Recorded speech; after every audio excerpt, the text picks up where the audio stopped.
Now let's meet the defensive starters for your Alaska Goldpanners.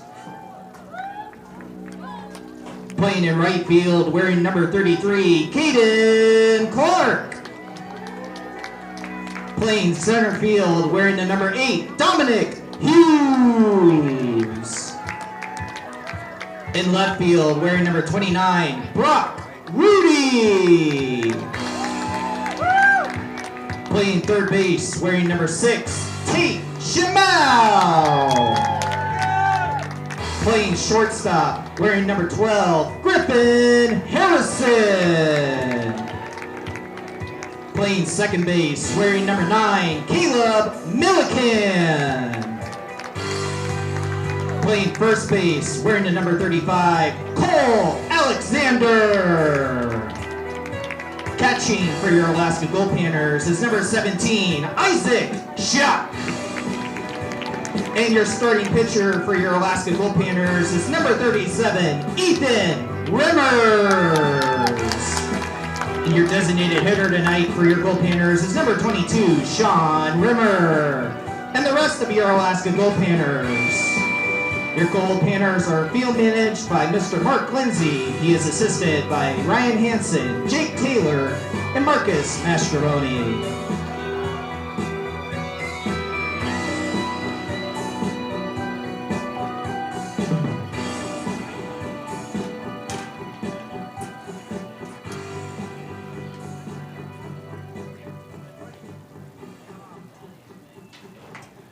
Ladies and gentlemen, at this time, we ask that you all please stand. Kindly remove your hats and place your hand over your heart for the singing of the Star-Spangled Banner by tonight's vocalist, Savon Demers.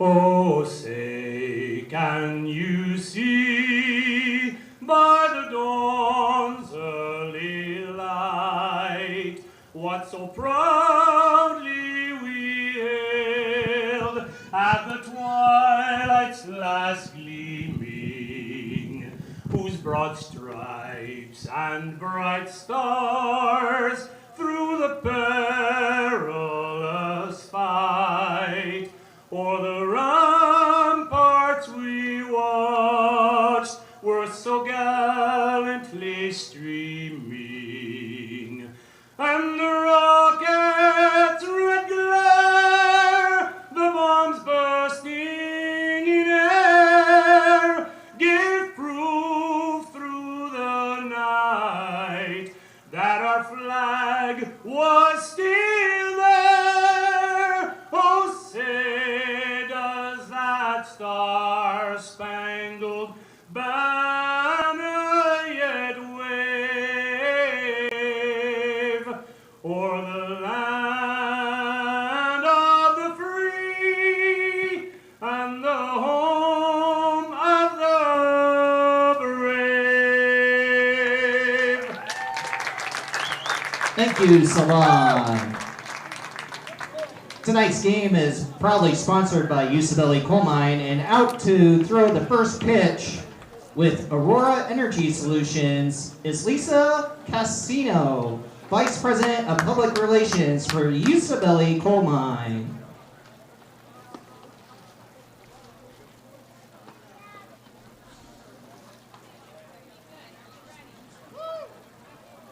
You got this, Lisa. No pressure.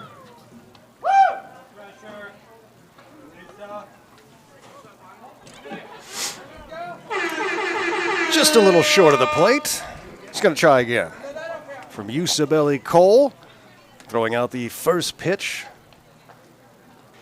Make that the second pitch. And that one got there. There you go. Thank you, Lisa.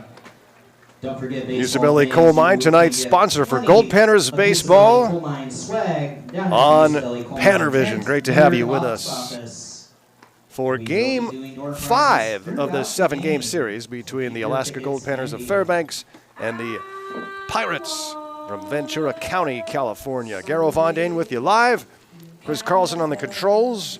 You are you, and let us know who you are on the YouTube chat. We've got every Goldpanner game for you all season long, home and on the road, right here on PannerVision, including the Midnight Sun game on June 21st. That is sneaking up on us pretty fast. Tuesday night, 10 p.m., the Midnight Sun game will be taking on the San Diego Waves. Goldpanners and Pirates set to go here tonight. The Goldpanners are unbeaten on the season, 7-0 and 1 tie. The Pirates are 1-6-1. And the Goldpanners have taken the first 4 this series, so they've already clinched the series. And interesting pitching matchup tonight for the Goldpanners. It will be number 37, Ethan Remmers. Remmers, the left-hander, 6'4", from San Francisco State, out of Rockland, California. And he will be up against this 6'4" right-hander, Brandon Donay. Brandon Donay, out of Glendale College, uncommitted for the upcoming season, the sophomore. And should be a good one here tonight. We've had, despite the fact that the Goldpanners have won the first 4, they've all been very entertaining games. And the first pitch set to come up here at 6:31 p.m. locally here on a Thursday night, a beautiful night in Fairbanks. And the first pitch from Remmers is in for a strike to Ryan Camacho of the Pirates. Ryan Camacho has 7 of the 22 hits in the series for the Pirates. He's had a really good series.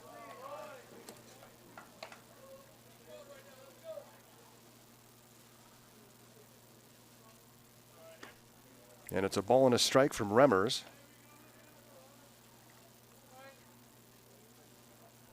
And just underway here at Groudon Memorial Park. And it misses outside for ball 2. Tweeted out Ryan's numbers earlier today. He's 7 for 12 in the series with 4 RBIs. And as I said, has nearly a third of his team's hits in the series. 7 out of the 22 hits that the Pirates have. Yep, Pirates batting just 195 over the first 4 games. Panners are batting 315. Here's the 2-2. Lined into center field for a base hit. And Camacho keeps it rolling. He's now 8 for 13 at the top of the order, so he can get as many at-bats as possible Number 4, Javon for Camacho. Coach George Verneau's Pirates.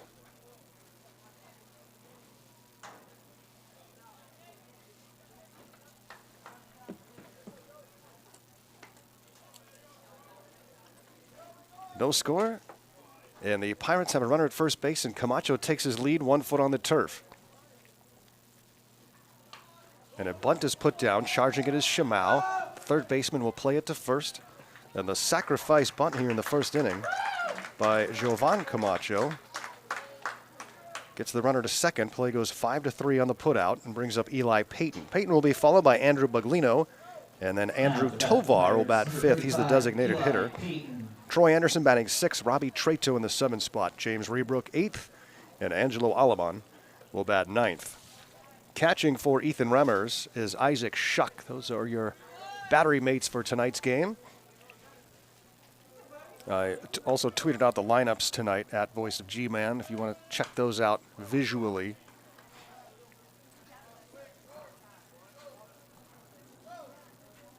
Foul ball makes it 0-1.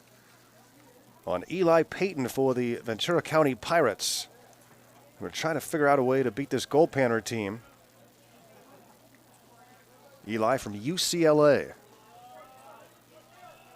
The 1-strike pitch hits him on the back as Remmers looks at his fingers, wondering why they let him down. Payton hit by the pitch, so 2 aboard here for the Pirates.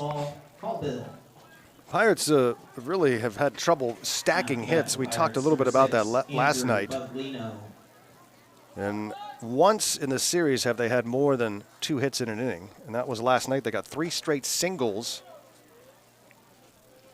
But that would be about it. They only had 5 hits in the game, and 3 of those came together in that second inning. Only 1 base hit after that. Goldpanners winning 7-2. Excellent pitching effort for Garrett Cooper for the Goldpanners. A good effort for DeAndre Carter for the Pirates, too, as Remmers looks back to second. Carter's 6 innings. He went the whole way for the Pirates. Goldpanners scored 7 runs, but only 2 of those were charged to Carter, as the Pirates were stung by 4 errors. But Carter did all he could to give his team a chance to win and had them in the game. The Pirates led that game in the middle of the 5th, but the 2-run home run for Sean Rimmer in the 5th gave the Goldpanners the lead. They added 4 more in the 6th. Cooper 6 innings, 1 earned run on 5 hits. Garrett struck out 6, didn't walk anybody. That's a recipe for success. And local guy Andrew Trotman, the final inning, going 1-2-3 with a couple of strikeouts. Chopper, third base side. Shamau tried to field it and make the tag, but he dropped the baseball. He didn't have it in his glove when he picked it up to tag the runner Camacho, and so the bases are loaded. Now to bat for the Pirates, number 27, Andrew. So it's a fielder's choice and an error. Goldpanners have played solid defense, just 2 errors over their last 3 games. But that one charged to Shamau, and now he plays in shallow, as does first baseman Alexander. Bases loaded with 1 out here in the first inning for the Ventura County Pirates. We're trying to get the early lead. It's Andrew Tovar, the designated hitter.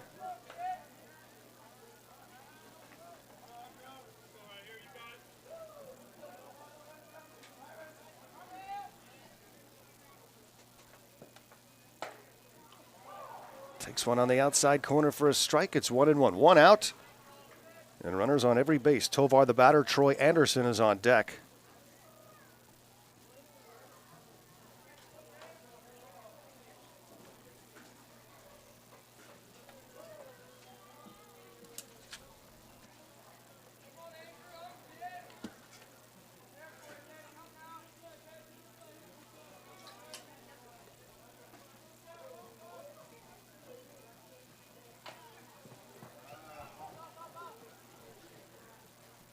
Foul ball makes it 1-2.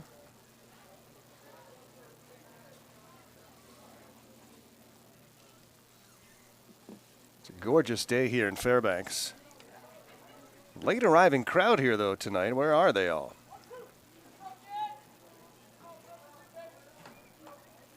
The wind is pretty calm, sunny and warm.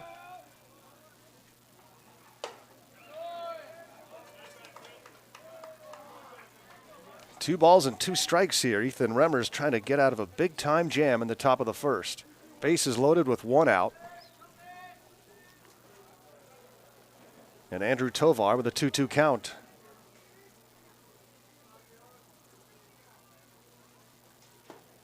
It's down low in the dirt, and it kicks away from Shuck, and he throws home. And the run scores on the pass ball.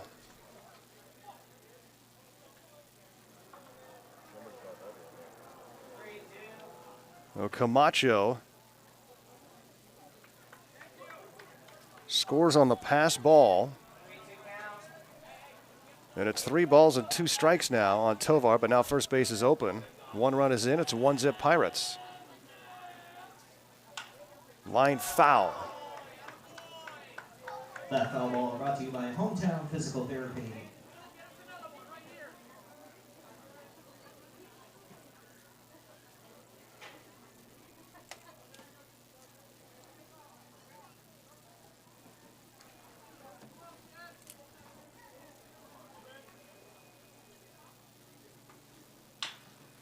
Hit towards second. Milliken's only play is the first. They take the out there and a run scores.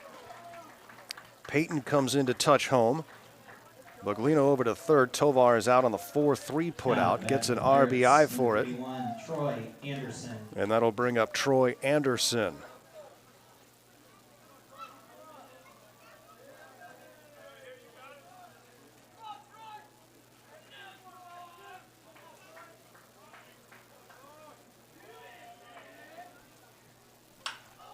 Hits this one high, out of play. Foul ball, the right field side. Visit golddaughters.com or find them on Instagram at golddaughters for more information. Smallish crowd, but they're vocal so far. We'll take that. I like it when the fans are into the game.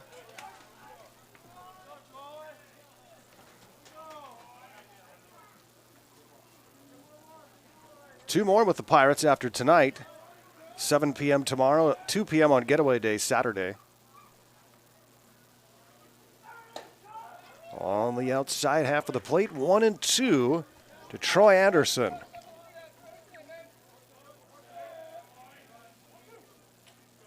Sophomore from Cal Riverside.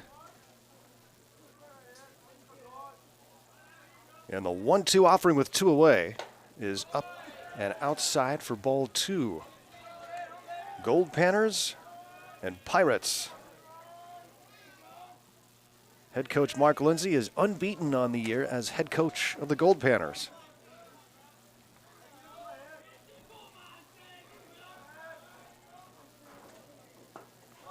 Down low for a ball, and really the Goldpanners have done it with excellent defense, solid pitching, and some pretty darn good hitting as well. Batting over 300 in this series. Here's the 3-2.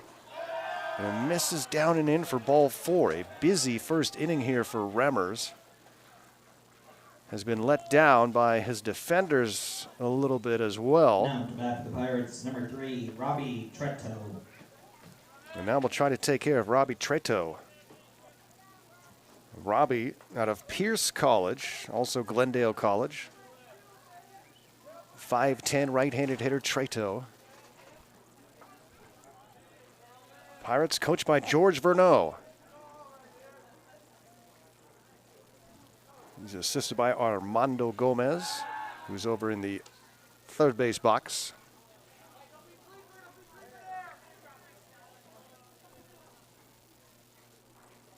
Panners wearing their blue tops today and the red caps.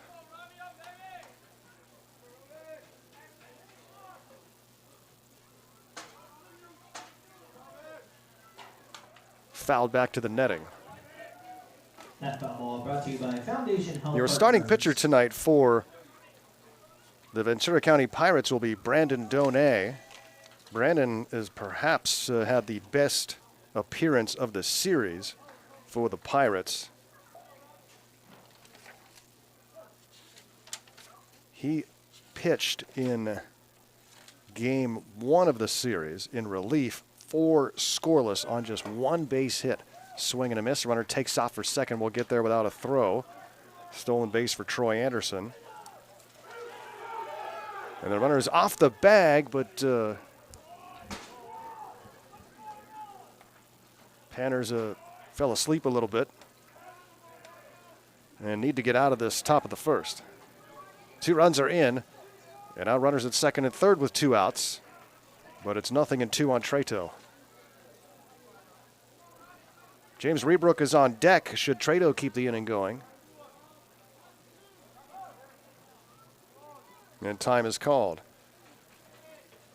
I gave you the battery mates for the Goldpanners, Remmers and Shuck. Alexander at first, Milliken at second, Harrison at short, Shimau at third. The outfield is Brock Rudy in left. Dominic Hughes back in the lineup, and he's in center. And Caden Clark is in right. Dom Hughes was a little banged up, so got some rest. Ready to go here tonight, and he's in center field.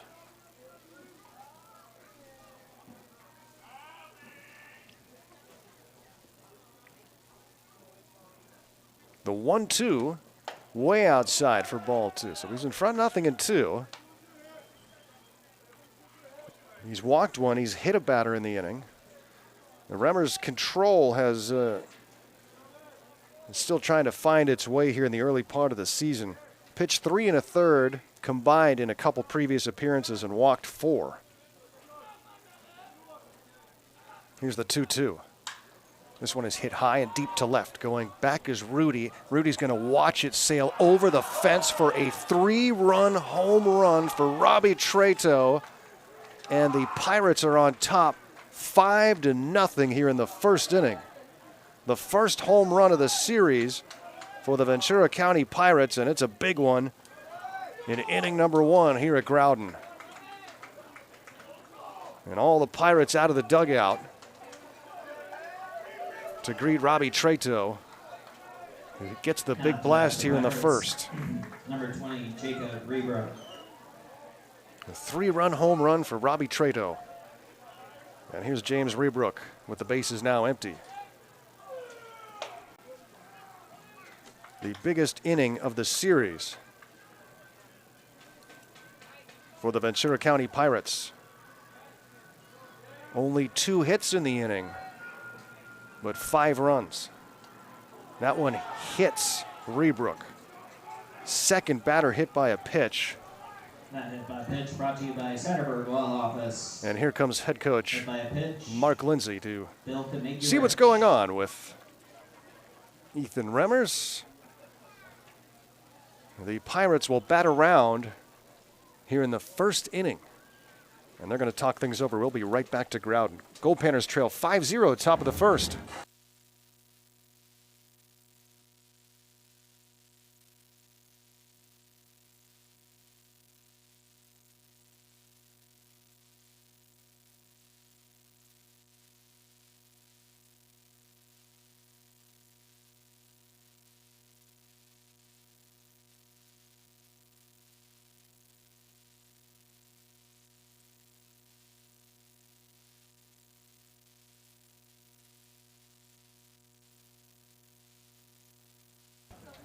Now after that for the Pirates, number 15, Angelo Aliman.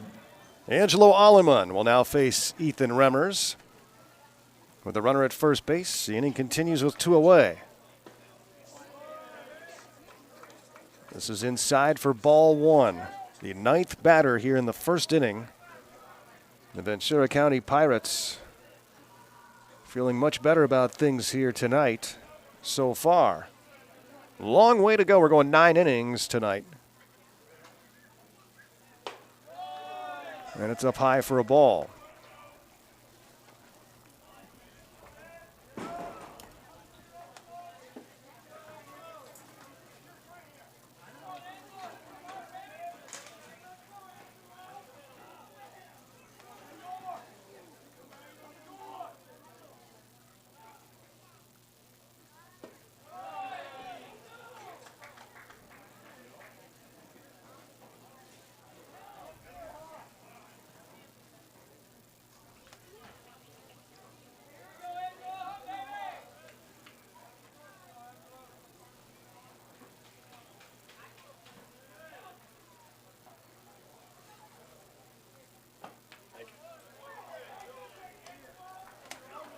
Three and 1 to Aliman with Ryan Camacho on deck.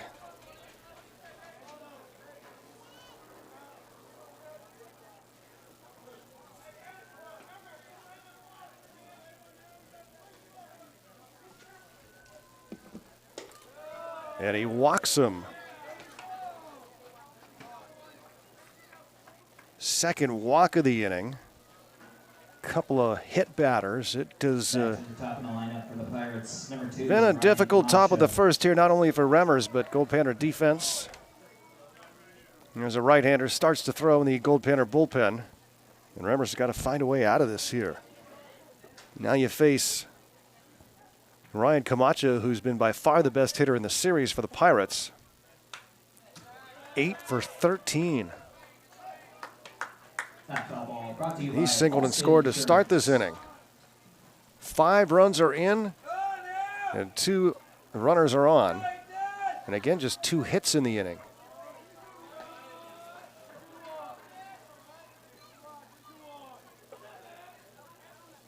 Swing and a miss. It's 0-2. Well, if you can take care of Camacho here, well, it's kind of twofold. You get out of this inning, and you get rid of Camacho, and he won't lead off next inning. The 0-2 is well outside, 1-2.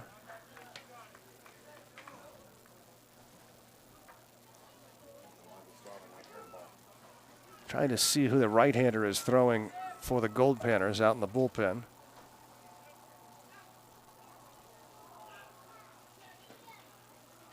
The runner's on the move, and it's hit through the right side for a base hit. In comes Rebrook to score. And all the way over to second goes Camacho. You can't get this guy out.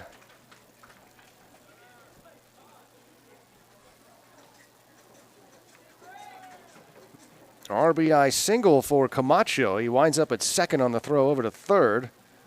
Rebrook comes in to score the 6th run of the inning. And the reason that gap was on the right side of the infield was because Milliken was leaning towards second to cover the bag. And that was just enough space. And Camacho did the rest. Good piece of hitting for Ryan, who's now 9 for 14 in the series. Unbelievable.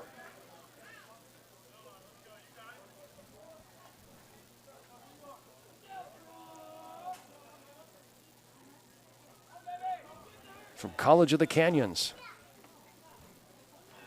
And here's the 1 strike. It's outside for a ball. And Remmers has gone 2 strikes on a bunch of these hitters before losing them.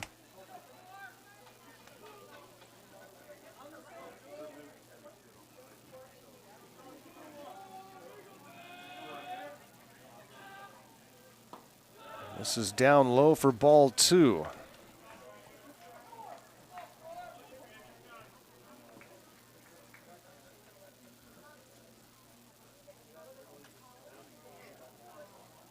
Six runs are in, and he can bring in a couple more with a base hit. And Ryan's brother Jovan takes a strike.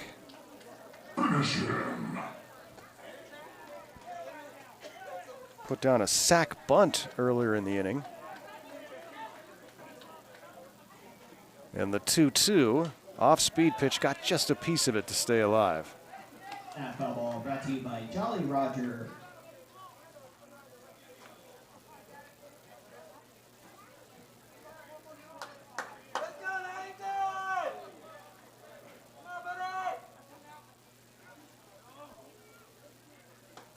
Way inside.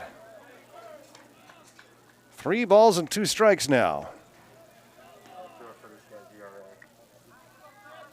Well, if he loses Jovan, you got to wonder if that's it for Remmers.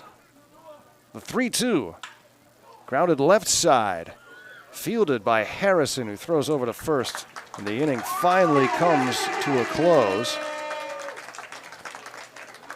The Pirates score 6 runs on 3 base hits. They lead at 6-0 as we head to the bottom of the first.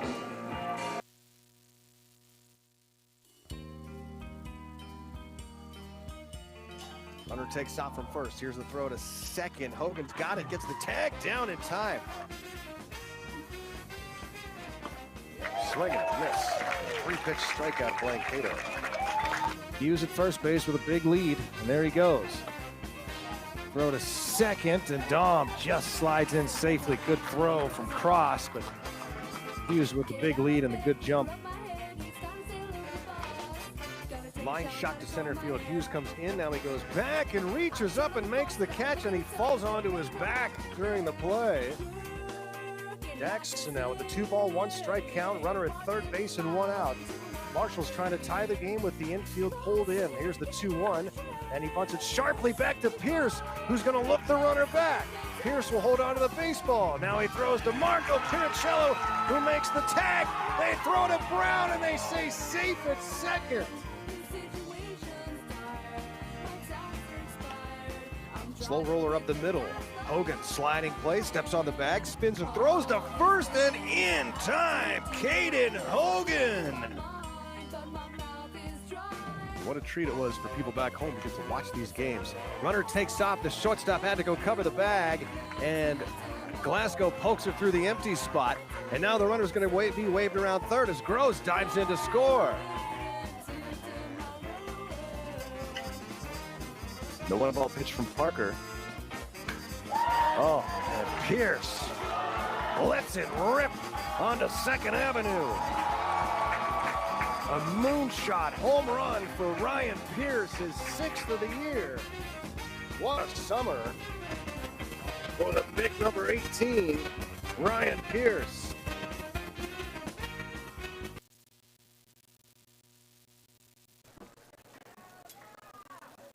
Brandon Donay takes the mound for the Ventura County Pirates, and he's had to wait a while. But no complaints from Brandon as his offense has given him a 6-run cushion before he even takes the field. 6 runs for the Pirates in the first inning. The big shot was a 3-run home run for Robbie Trato. A difficult top of the first for the Goldpanners. And now Dom Hughes, who hasn't played for a while, he's been resting some bumps and bruises. And he's finally back in the Goldpanner lineup. Haven't seen him since the Oilers series. And he takes ball 2. Dom does a great job of getting on base and then advancing. And that's what the Panners need here in the first inning, a response to that 6 runs in the top half. And Dom's in front here, 3 balls and no strikes. Mentioned Brandon Donay's numbers from earlier this series. He pitched in relief in game 1, 4 scoreless with just 1 hit. 4 strikeouts and 1 walk. And he deals a strike. The only competition for best outing would be DeAndre Carter's yesterday, 6 innings, 2 earned.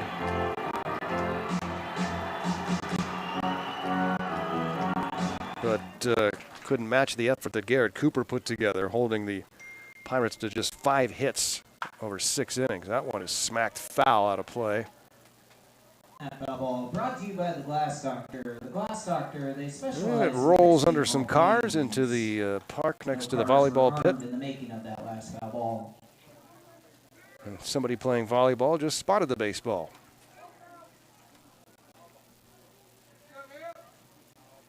Well, look what we got here, they say. 3-2 pitch to Dom Hughes, the leadoff hitter in the bottom of the first. And he pops it up. Robbie Trato on the grass. Second baseman will reach up and make the catch to retire Dom Hughes for the first out of the inning. Brings up Griffin Harrison. He will be followed by the designated hitter Sean Rimmer. Brock Rudy in the cleanup spot. Cole Alexander batting 5th. Tate Shamau 6th. Caleb Milliken in the 7-hole. Isaac Shuck batting 8th. And Caden Clark will bat 9th. Got a message from former Goldpanner Tyler Best. Played with the Goldpanners in 2002, 2003. He's reminding me, and has reminded me many times this year, that it's the 20-year anniversary of the last Goldpanner National Championship.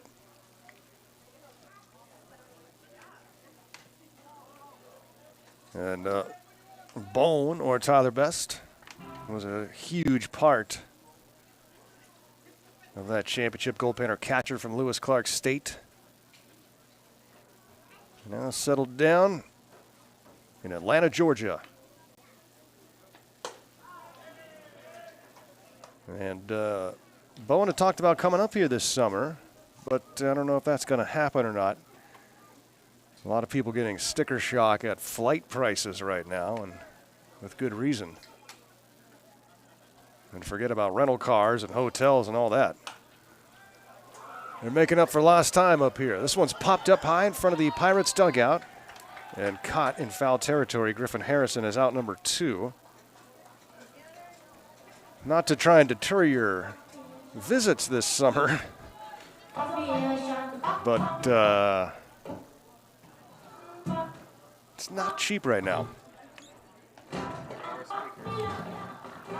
Well, that's an interesting walk-up song. Sean Rimmer. Sean Rimmer hit his 3rd home run of the season last night. Monster shot on to 2nd Avenue beyond the left field fence.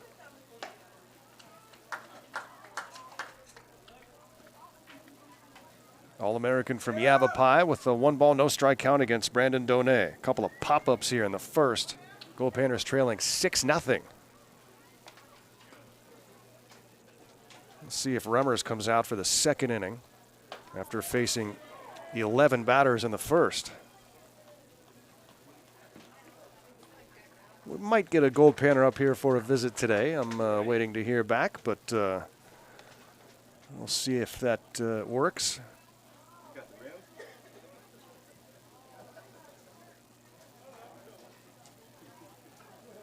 Want to start getting some of the guys up here.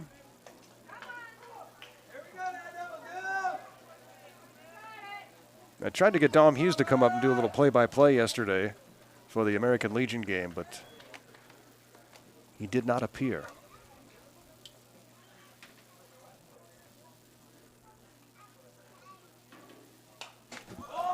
And that one's fouled back and over our heads. That foul ball brought to you by the Gold Daughters. Come for the gold, stay for the fun with the Gold Daughters. Garrow Von Dane here in beautiful Fairbanks, Alaska. And my trusted partner, Chris Carlson, to my right.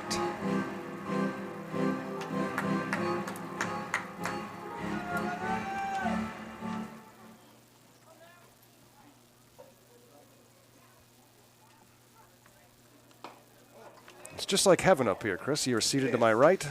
Yeah, no, I mean, The way it should be. yellow clouds, the beautiful fake grass. That's what I would want. The view from high above here, looking down. AstroTurf. Looking down lovingly, judgingly. Better stop there. It's you and you and you. 3-2 pitch is grounded towards third. Rebrook gets him by a hair. Goldpanners go down 1-2-3 here in the first. It's the Pirates 6, Goldpanners nothing.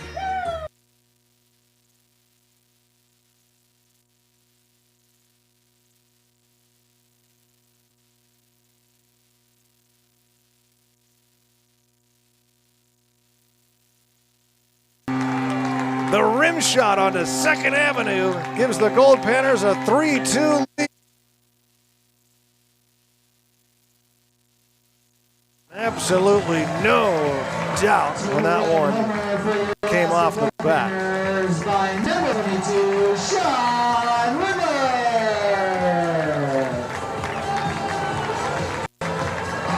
A monster blast over the left field fence here at Groudon. And Yavapai's Sean Rimmer, the All-American, give here Goldpanners the lead.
Goldpanners trail by 6 as we head to the second inning, and as suspected, new pitcher into the game for Fairbanks to start inning number 2.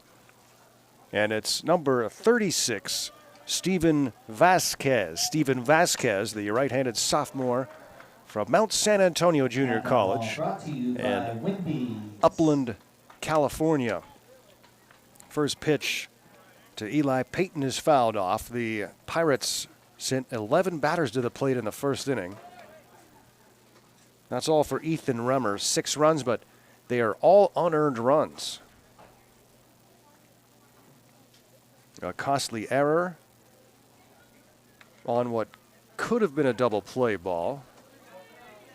Hard to tell for sure. A pass ball that brought in a run. But Robbie Treta with a 3-run home run. And RBIs for Tovar and Camacho. Ryan Camacho 2 for 2 in the game with an RBI and a run scored. And that's only in 1 inning. It's 2-2 here on Eli Payton against Steven Vasquez. Called strike 3.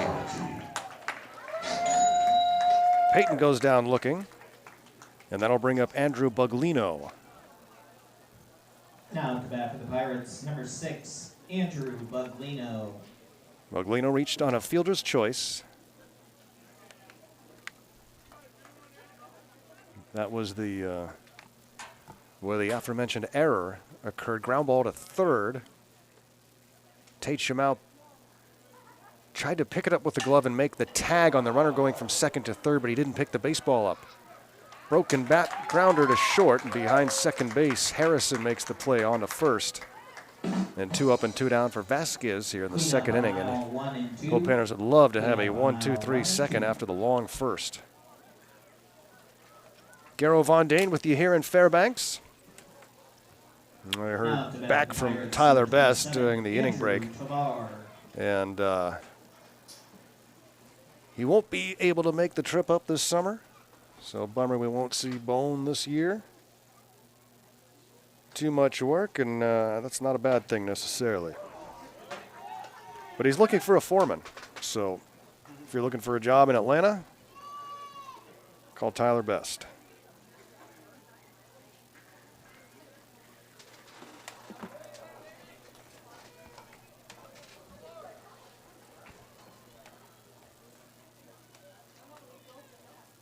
Funny how people pick up that Southern accent so quick. I talked to Bone last year on the phone, and he sounded like a lifelong Southerner.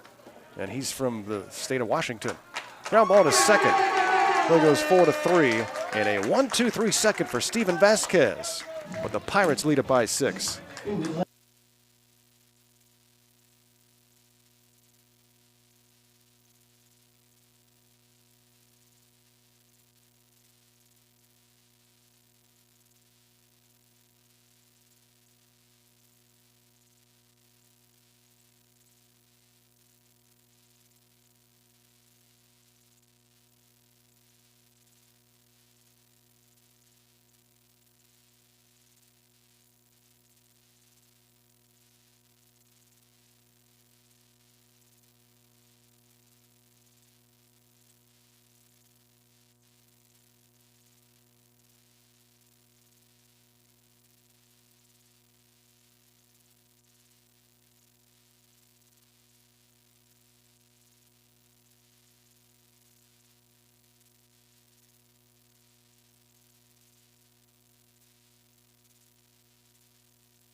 Here's Brock Rudy for the Alaska Goldpanners. The red-hot Brock Rudy from the University of Utah. 7 for his last 10 at the plate. Got the night off last night and leads things off here in the bottom of the second against Brandon Donay.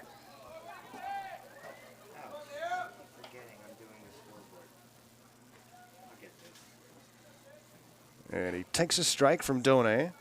Brock Rudy, Cole Alexander, and Tate Shimau do up 4, 5, and 6 spots in the Goldpanner batting order after a 1-2-3 first.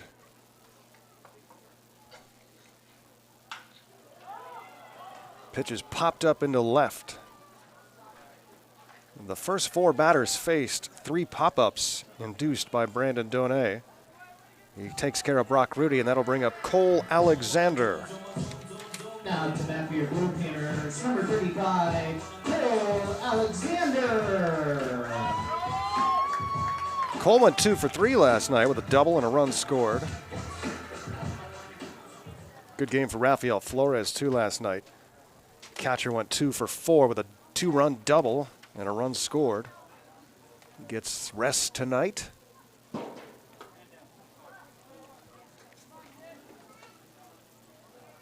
Check swing, ball 1 on Cole Alexander, sophomore from Hawaii, out of Georgetown, Texas.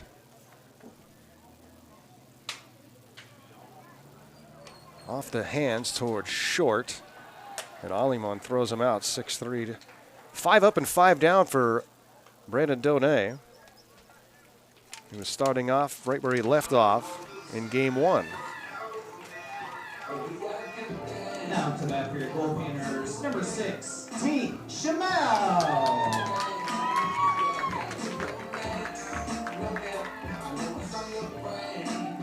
In his first outing, in those 4 innings of work, he only allowed 2 base runners, a single and a walk. He struck out 4. Grounded to short. And a 6-3 ground out. The Goldpanners 6 up and 6 down here over the first 2 innings. Pirates up by 6.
Troy Anderson will lead off for the Ventura County Pirates as we start inning number 3. We're going 9 innings tonight.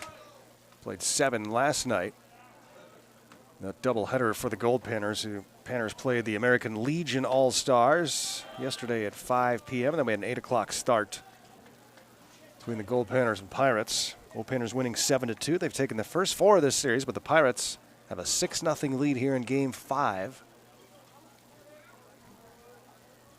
Anderson hits this one high to shallow center field, and Dom Hughes, a couple steps in, will make the catch. Anderson out number 1, and that'll bring up Robbie Trato. had the big shot in the first inning, the 3-run home run over the left field fence. Pirates, number 3, Robbie Tretto.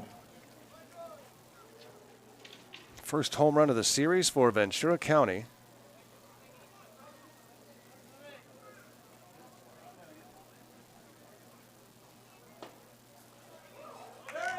And a strike called. It's Dwayne Clemens behind home plate calling balls and strikes. Veteran umpire. And also a military vet. David Noah is at first base. And Chad Rose up the third base side. Today's umpiring crew. Here's the 1-1 from Vasquez. Ripped foul, hooking it up the left field side. Ethan Remmers, 1 inning, 11 batters faced, 6 runs, 0 earned. On 3 base hits, he walked a couple. He hit 2 batters. And no strikeouts. Got just a piece of that baseball to stay alive.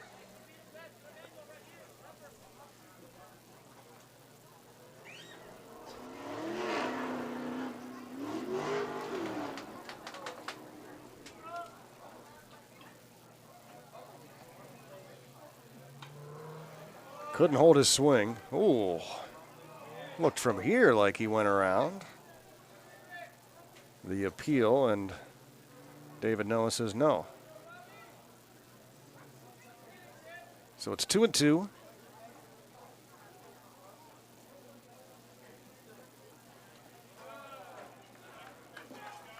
Ball in the dirt, 3 balls and 2 strikes.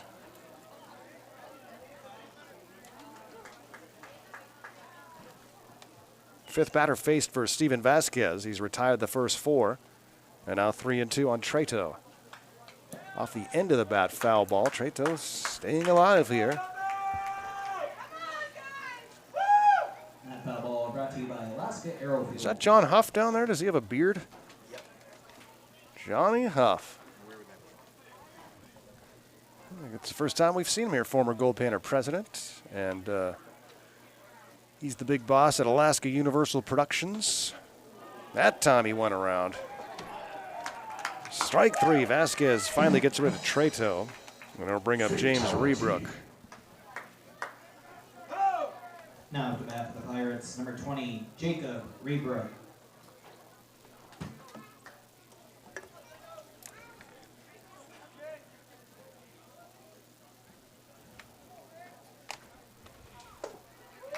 Jacob Rebrook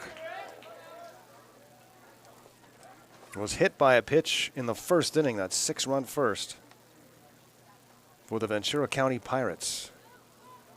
Long way to go, though. Ground ball towards short, and it's in time. Good start for Vasquez, 6 up and 6 down through 2 innings of work. Pirates in front, 6-zip.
Now to bat for your Goldpanners, number 9, Caleb Milliken. Goldpanners hoping to break this rhythm that Brandon Done finds himself in.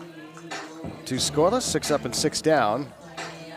And Caleb Milliken will stand in to try and spark this Goldpanner offense. A lot of baseball left. A 6-run lead for the Pirates, but this one's far from done, especially the way the Goldpanners have been hitting the ball as of late.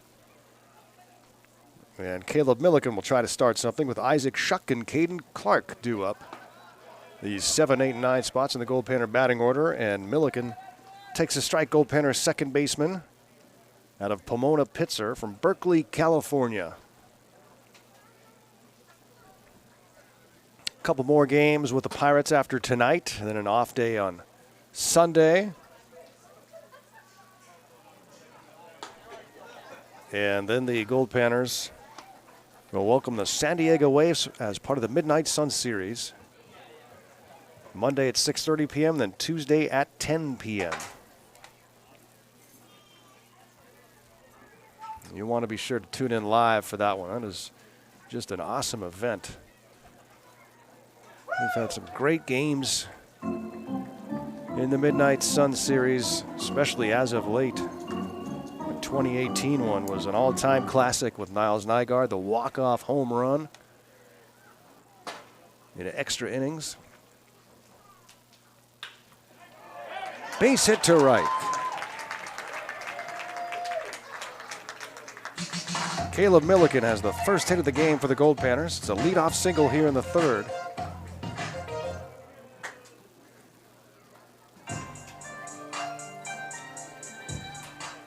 And the Midnight Sun game, don't tune in late because we're going to have the cameras rolling early so you can kind of watch the festivities on the field.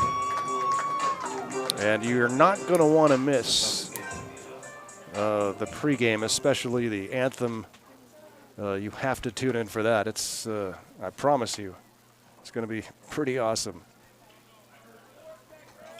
Been talking to team president Abe Siddall about all the stuff they are arranging for the Midnight Sun game this year. Ball and no strikes on Isaac Shuck. Abe's busy hawking merch down at the merch booth. And I told you before, if you're coming up here this summer, bring some extra dollars because you're going to want everything at that merch booth. I'm not kidding. All the different hat styles and shirts, jackets, warm-ups, everything.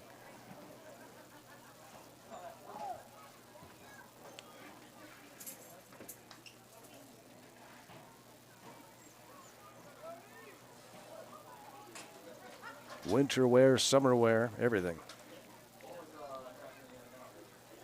But yeah, tune in early for that Midnight Sun game.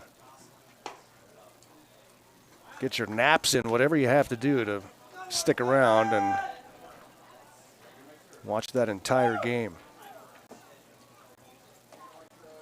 It'll be against Mike Studer and the San Diego Waves. Mike Studer, the GM,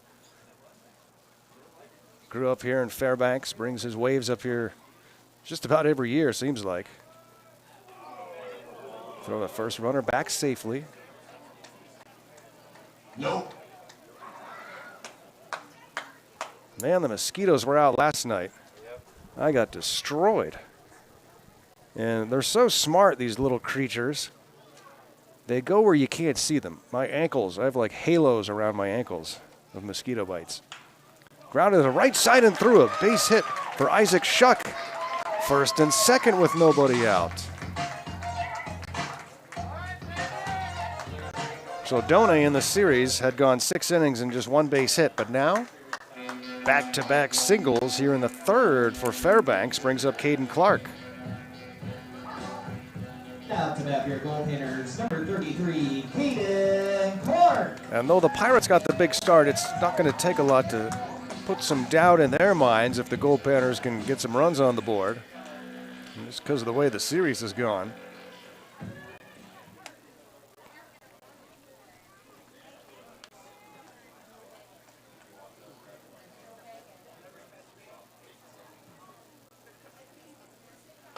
Upstairs for a ball. Caden Clark Number 33, a freshman from Dixie State in southern Utah. And Johnny Huff makes himself known here up in the booth. Good to see you, Johnny. I looked down. I saw you walking through the seats. But I'm like, does John have a beard now? Sure enough. And you're a new dad? Well, relatively new. How old is the little one here? How old? 2. 2 now. When was the birthday? May. In May? Yep. Hi there, little 2. I like your hat. That's a cool hat. I had trouble getting a hat on mine at 2. Had to wait a little longer before he would keep a hat on his head. Hi, Pop Fly. What's that? You got a 5-year-old size head. Well, yeah, mine too. Mine too, huge dome.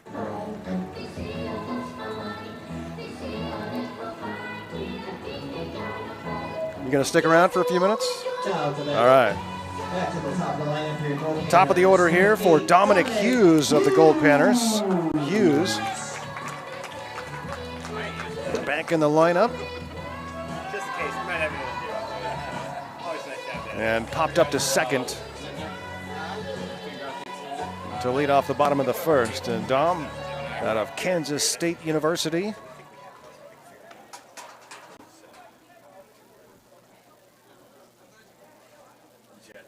Led the team in stolen bases last year. And skies this one in front of the Pirates dugout, but it's going to get out of play Somebody catch that. and bounce into the beer garden. Hey, there you go. That foul ball brought to you. Sunny night here in Tommy Fairbanks. G's. Little breeze now. Tommy G's. They still got Wagyu beef.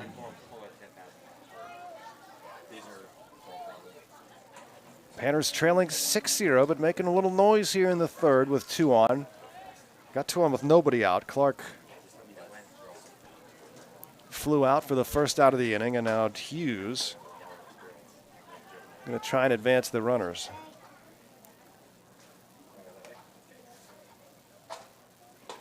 Before that first swing, I thought maybe Dom would try to put down a bunt base hit, use that speed, but clearly swinging away here. And the 0-2 with 2 aboard. Fouled back.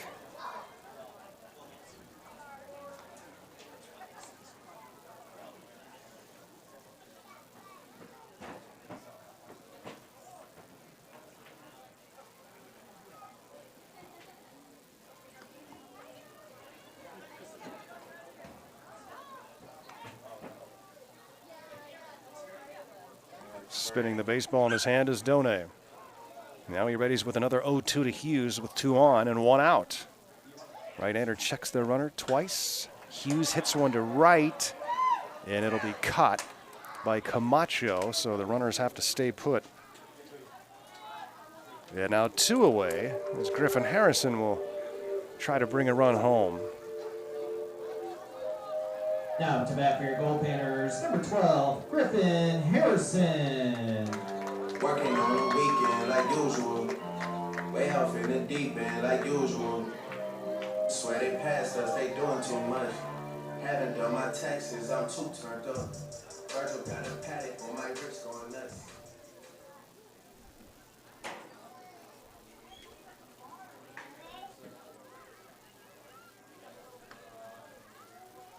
Two on, 2 outs. Harrison popped up in foul territory in his first at bat.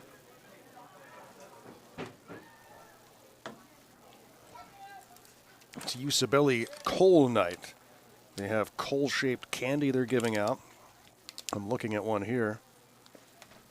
Heating prices, I want to just hand out coal. Yeah, why not just a piece of coal? Yeah.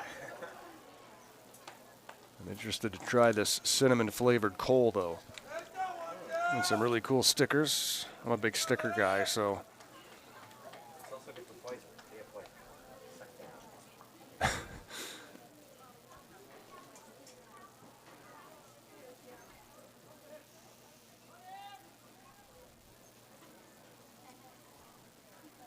The 0-2, and And it's foul back. Do you remember when we used to have Friends of the NRA night here? What?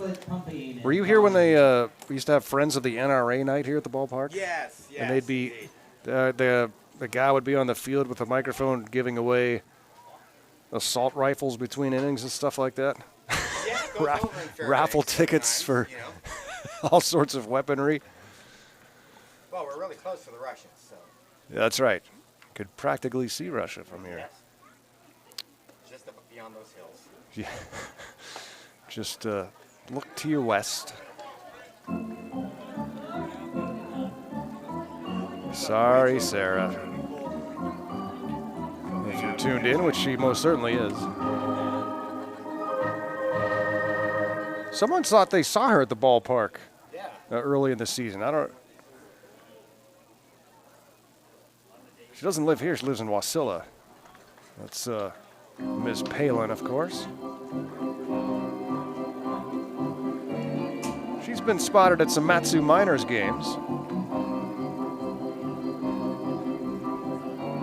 which is Wasilla's team.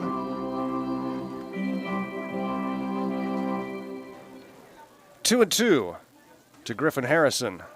Strike three called. Goldpanners strand a couple of leadoff runners and trail it by 6 after 3.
Garo Von Dane back here in Fairbanks. And the Goldpanners trailing 6-0. We start the top of the 4th inning. 6-run first. And a line shot in a nice glove snag, backhand style. Goldpanners shortstop Griffin Harrison takes a base hit away from Angelo Aleman.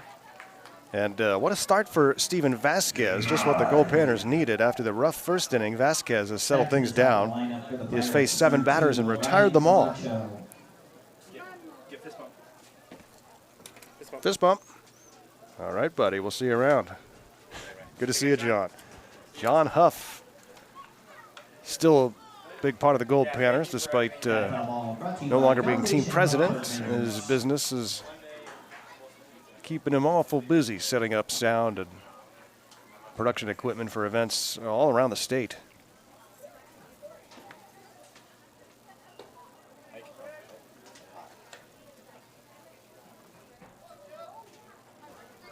John with his young 2-year-old. This cool Panner hat on.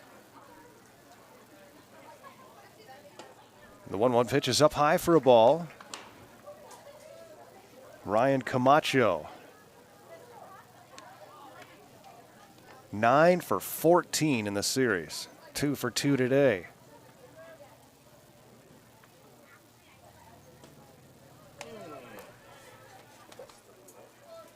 So he now has 9 of the 25 hits for the Ventura County Pirates in the series.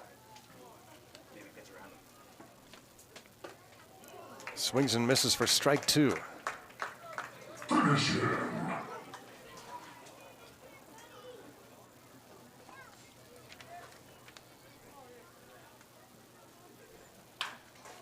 Grounded right side.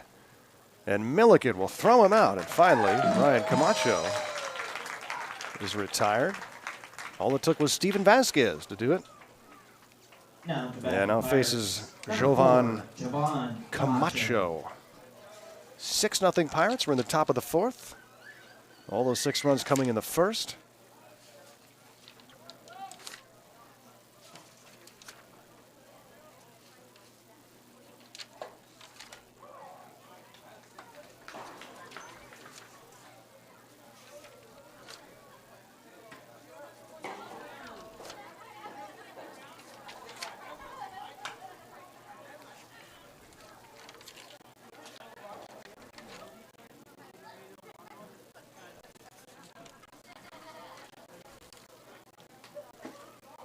Two-way, and nobody on.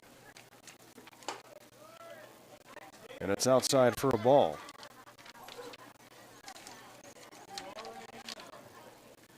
Steven Vasquez hit the other day, but this is his first appearance on the mound, and he hits Jovan Camacho on a 1-2 count. That hit by pitch brought to you by Centerburg Law Office. Third batter hit by a pitch in the game for the Pirates, and it comes with 2 outs here in the 4th inning. Now to bat for the Pirates, number 35. Wind's starting to pick up a little bit here. It's blowing out towards center field.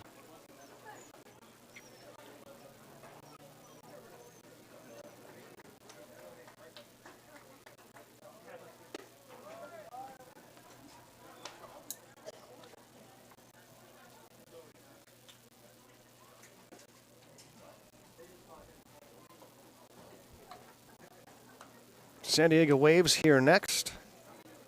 They're off to a good start.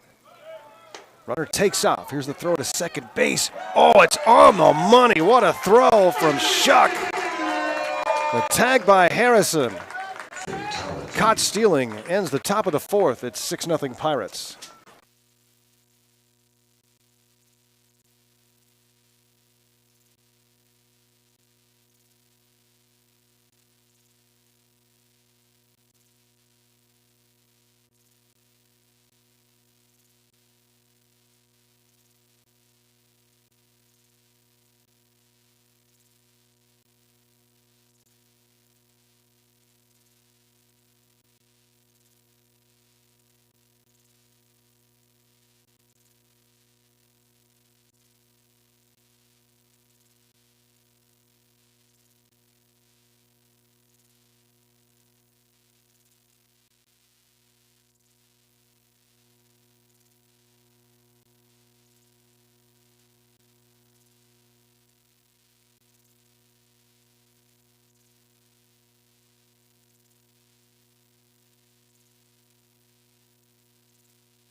Sean Rimmer leads off for Fairbanks, bottom of the 4th inning.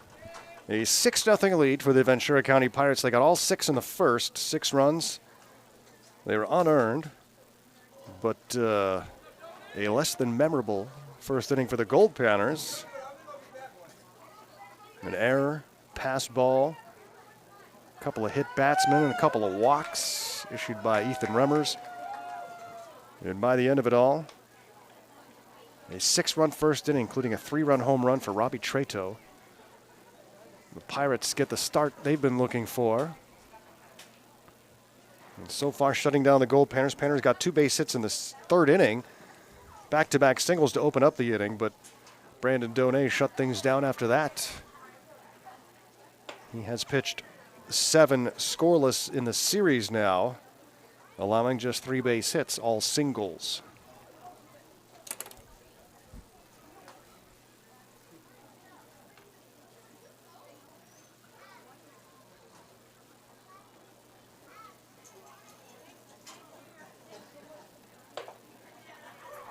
Rimmers takes a strike on a 3-0 pitch.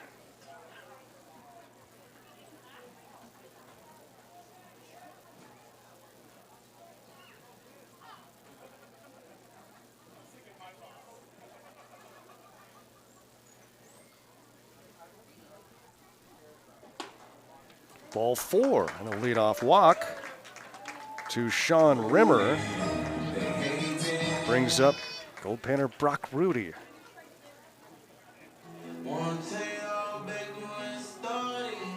Now to bat for your Goldpanners, number 29, Brock Rudy.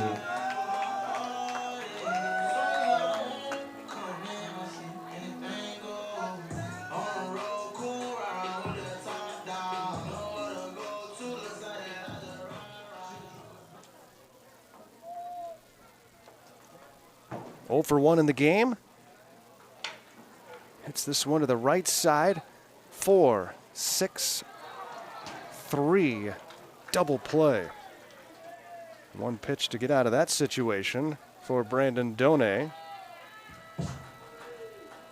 And brings up Cole Alexander. Now to bat for your Goldpanners, number 35, Cole Alexander.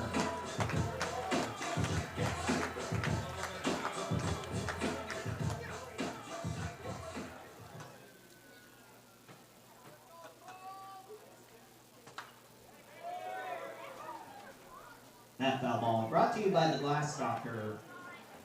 Yes, they specialize in fixing car windshields.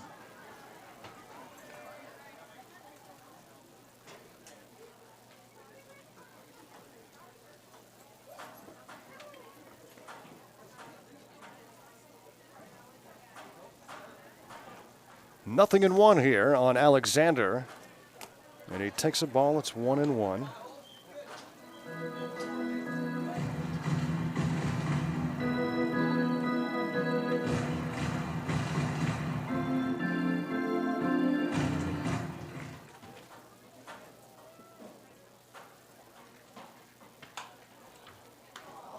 Diving stop at 3rd. And that's the end of the inning. Goldpanners got a leadoff walk.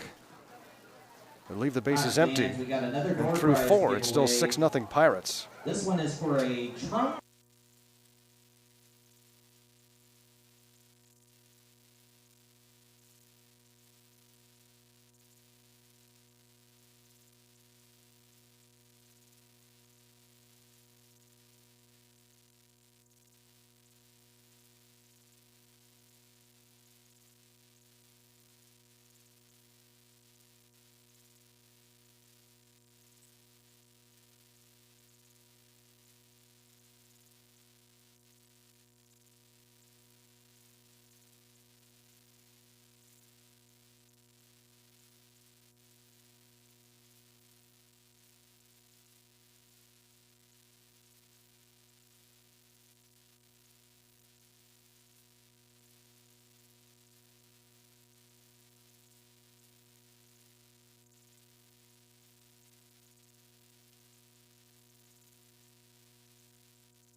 Goldpanners trailing by 6 as we start inning number 5 here at Groton Memorial Park on a beautiful night in Fairbanks. Garrel Von Dayen live here on PannerVision. Ground ball, foul first base side. That foul ball brought to you by Hometown Physical My Pittsburgh Therapy. Pirates broke a 9-game losing streak yesterday, so that was... Oh, it's hard being a Pirates fan. Pittsburgh Pirates, that is. I've been a Cubs fan. Well, you guys won a World Series. Yeah, we have that. That's right. Cubs did do that. I still have memorabilia for that. And that. But as I told all my friends that were Cubs fans back then, I'm like, you don't want them to win this because Then what are we? everybody loves you when you're the lovable losers, and now you guys won, and now you're just as insufferable as That foul ball brought to you by the Bulldoggers. all those other. Support your local Gold It's like the Red Bears Sox, on you know. Fox. People liked the Red Sox until they started winning, and All of then them. I'm with you. so a few more years of dreadfulness, and the Pirates might become a lovable team.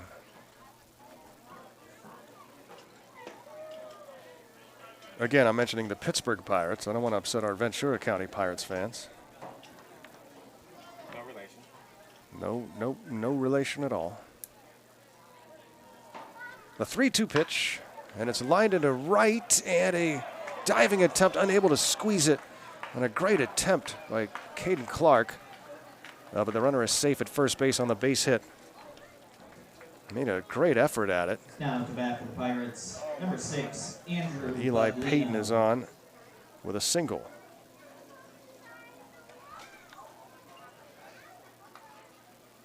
That is a tough play to make. A risky one, too. That ball gets past you. He's going at least to third. But Clark did a great job to get leather on it and hold the runner to a single.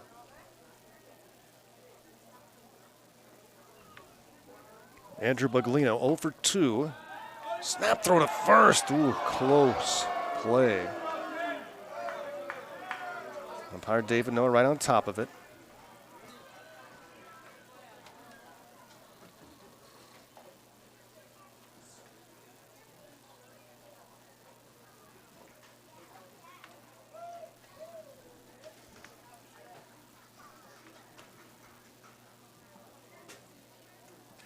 Ball and no strikes on Andrew Buglino, catcher for the Pirates. They list 5 catchers on their roster. He's from CSU Dominguez Hills. The only other catcher we've seen in this series is Ethan Firestone in terms of who's listed under catcher.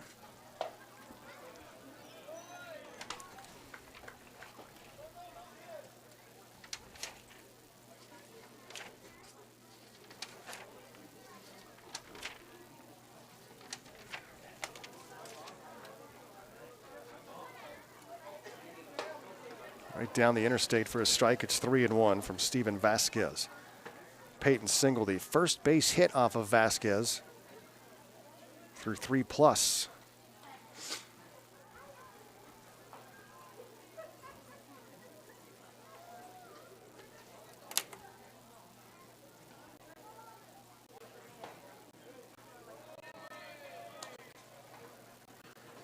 And it's ball 4. So 2 aboard for the Ventura County Pirates, and a little trouble spot here. I mean, 6 is not insurmountable for this Goldpanner lineup, but another big inning and Andrew Tovar. you make things really difficult.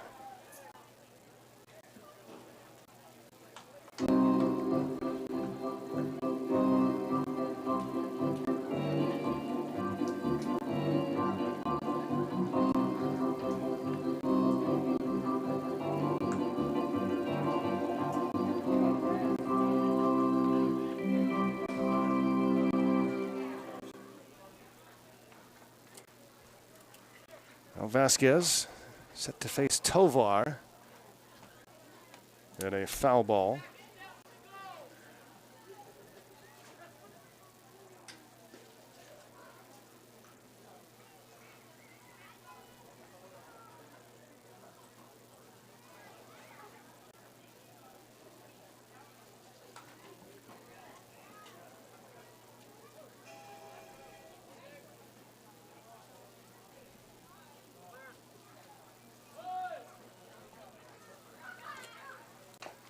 A bunt is put down, played by Shuck. The only play is the first, so the sacrifice bunt. 2-3 put out, moves the runners over. And a base hit now would make things really tough on the Goldpanners. Henry Cole tuned in from wherever he's at right now.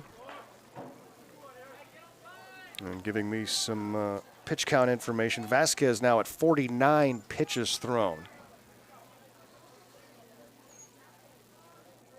22 balls, 27 strikes. Ethan Remmers threw 48 pitches in the first inning.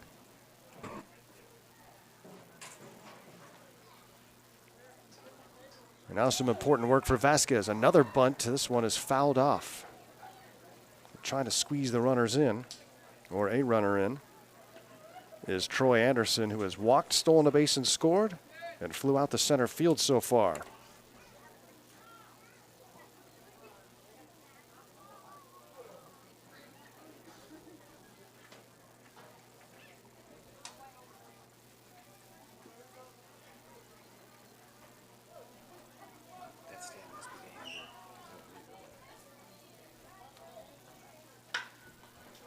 Hit high into right field as he's swinging away. Down the line, it's a fair ball. Caught by Clark. Runner tags from third. Here's the throw. And he's out at the plate. Inning over. Peyton can't believe it. Neither can Armando Gomez, who runs down the line to make his feelings known with umpire Dwayne Clemens. But that's it. Pirates squander a big chance to put this one away. It's still 6-0 Ventura County headed to the fifth.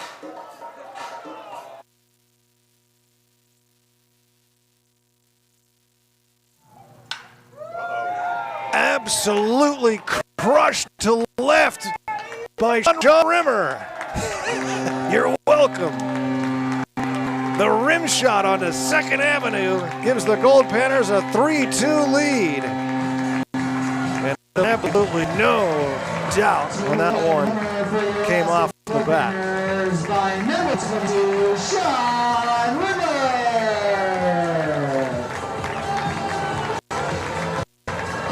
A monster blast over the left field fence at Groudon.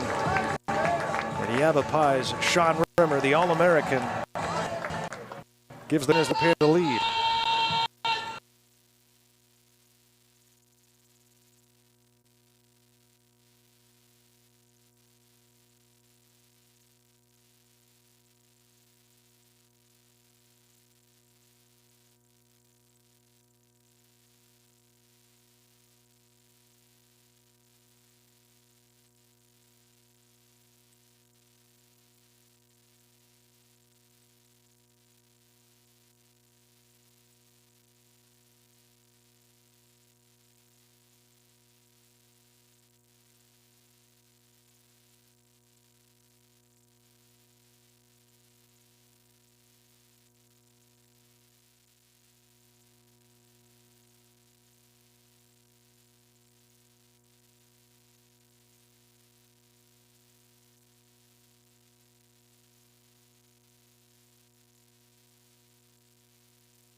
Hey, while you're on the PannerVision screen, go ahead and click the subscribe button if you haven't done that yet on the YouTube page. It's right up there. Clickety-click. Boom. And you'll feel so much better. It feels good to click, doesn't it? Go ahead, try it. Will make it worth your while. 6-0 Pirates as we go to the bottom of inning number 5. Goldpanners try to get some offense going here. Tate Shamau will look to give the Goldpanners a leadoff runner, and that one is hit high into center field, and drifting back is Jovan Camacho. And he makes the catch for out number 1. Shamau retired, brings up Caleb Milliken, and it looks like Armando Gomez has been ejected from the game. The assistant coach, third base coach for the Ventura County Pirates, because he is no longer seated with his team. And so Gomez clearly did not like the call at home plate. That one's hit over the mound into center field for a base hit. Caleb Milliken is 2 for 2 in the game. He has 2 of the 3 Goldpanner hits. Trying to finally make some noise here against Brandon Donay, who is just over 50 pitches now. Now to bat for your Goldpanners, number 17, Isaac. He has been the best pitcher in the series with the Ventura County Pirates. 8 1/3, no runs, and just 4 hits. Isaac Shuck owns one of those hits.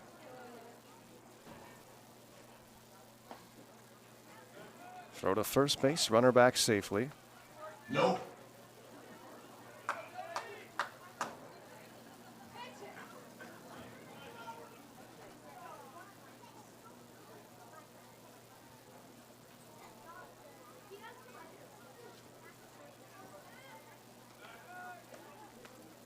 One eternity later. Well, some things have been coming together for the Pirates. Gotten a lot better pitching the last couple of nights. They got the offense that's been elusive this series in the first inning 12 here. seconds later.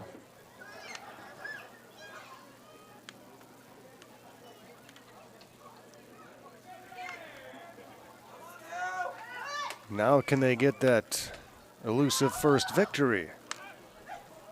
In the dirt, stopped by catcher Buglino.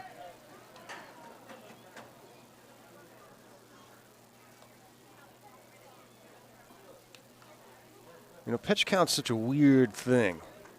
I used to talk to Tim Kelly about this, former Goldpanner pitching coach and head coach, and long time pitching guru in the big leagues and scout.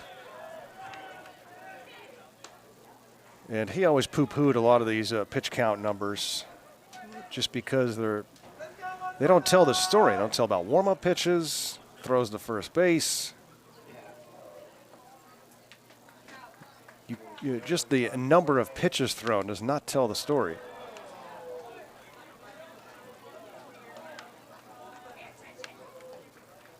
I mean, you have pitchers sometimes warming up, getting ready to come in a situation, then they sit back down, then they get back up again, and they've thrown 60 pitches in the bullpen before they even come into the game. Here's the 1-2. Runner takes off, and it's hit off the end of the bat towards right. And this is going to be a double play because all the way over to second base was Caleb Milliken.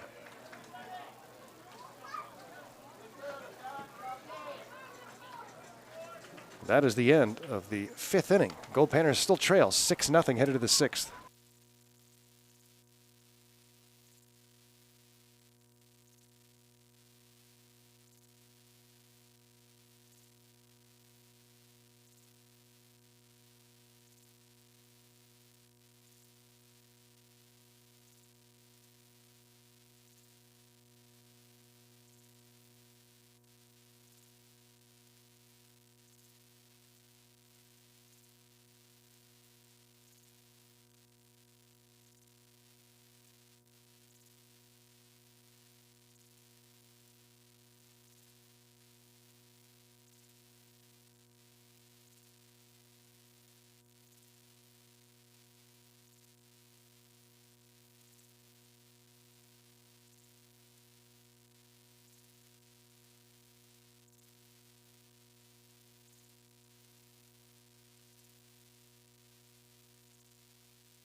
Pirates bat here at the top of the 6th inning, and a 3-pitch strikeout of Robbie Trato. Sorry about that. We were working on some clarification stuff between innings. And a 1 away here in the 6th inning. New pitcher into the game for the Goldpanners, and it's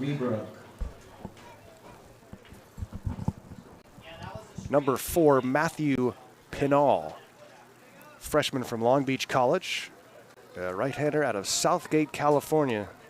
He's looked really good this year so far. Matthew Pinal, he's looked good on both sides, offensively and pitching. One of the harder throwing members of this pitching staff. Catches the inside corner. He has thrown 5 pitches, all for strikes here in the 6th inning. Excellent work for Steven Vasquez. 4 innings, no runs.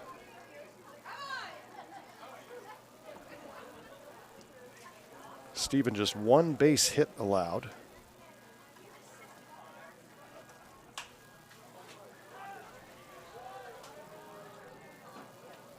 That foul ball brought to you by the Gold Daughters. I ain't saying she's a gold digger, but maybe she will be after a day with the Gold Daughters. Steven walked 1 and struck out 2. And now makes way for Matthew Pinal. Chopped foul at the plate. That foul ball brought to you by the Turtle Club.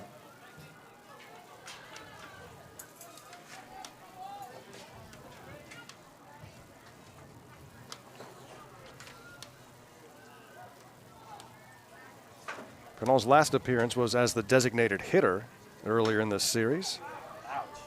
And he went 3 for 4 with a double, Brought to you by Sandy 2 RBIs, and 2 runs scored. Oh, he also stole a couple bases. Last time he pitched was in game 1 of this series. Another foul ball. That foul ball brought to you by Kinross Fort Knox. He threw the final 2 innings against the Pirates and gave up 1 run on 2 base hits. He was on the mound when the Pirates were trying to rally late. And in the 9th inning, the Pirates got a run to make it 5-4. And they had a runner at second base with 1 out, but Pinal got a strikeout and a pop-up to end that ball game and give the Panners the victory in game 1. They've gone on to win the first 4 of this series, but the Pirates in good shape here, a 6-0 lead in the top of the 6th. We're going 9 innings tonight. Garo Von Dane here, glad to have you with us.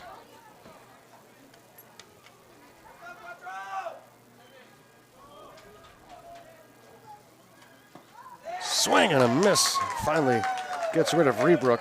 Strikes him out swinging back-to-back Ks.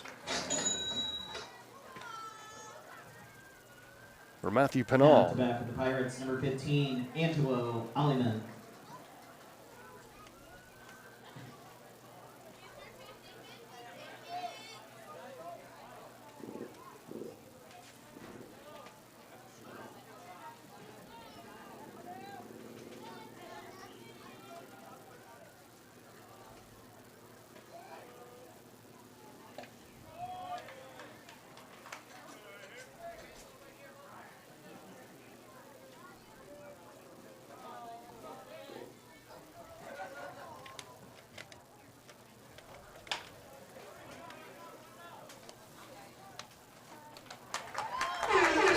Put out and a 1-2-3 inning for Matthew Pinal, but it's the Pirates by 6.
Garo Von Dane here in gorgeous Fairbanks, Alaska. Hope you're enjoying PannerVision so far this season. We certainly are, as we always do. Can't find a better office around, in my opinion, than right here. High above Groudon. 6-0, the Pirates lead the Goldpanners. Panners another chance to try and get some runs here in the 6th. Caden Clark will start things off, followed by the top of the order, Dominic Hughes, and then Griffin Harrison. Tries to bunt his way on and fouls it off. Panners definitely have not bunted much this season.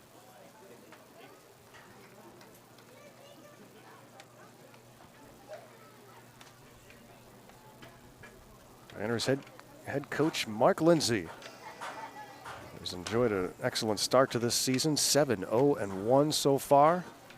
San Diego Waves are coming in next. They're off to a really good start, 5-1-1. They've got a game today, and then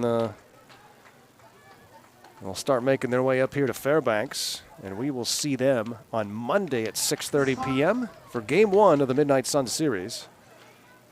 Tuesday night, the Midnight Sun game at 10 p.m. There's the 0-2. High and away as he looks for Caden to chase something out of the zone. Excellent start for Brandon Donay. Back-to-back good starts for the Pirates the last couple of nights.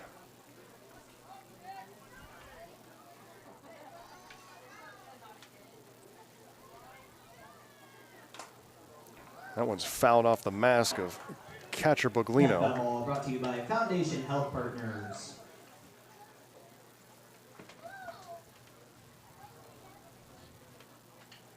Talking to first base coach Jake Taylor today, who pitched against the American Legion. And as suspected, bit of a sore arm today after throwing somewhere around 90 pitches, 6 innings.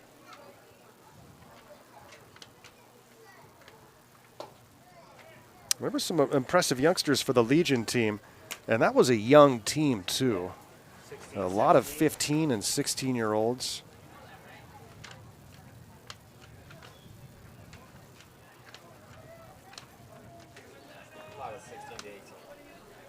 But they scored some runs, got a bunch of hits, played good defense. There is talent here in Fairbanks.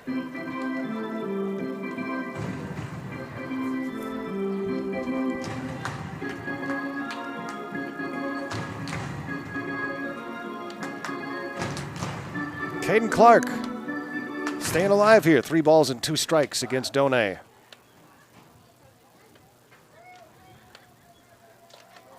Ooh, gets just a little slice of that baseball. Brought to you by the Alaska Highway Safety Office. Wonder where Brandon will be pitching this year. He's uncommitted right now. Was at Glendale College. 6'4", 220.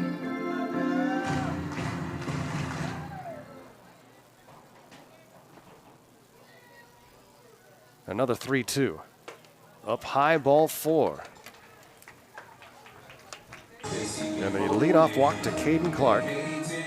Goldpanners have had the leadoff runner on 3 of the last 4 innings. But only one has reached second base all night. Now Dominic Hughes.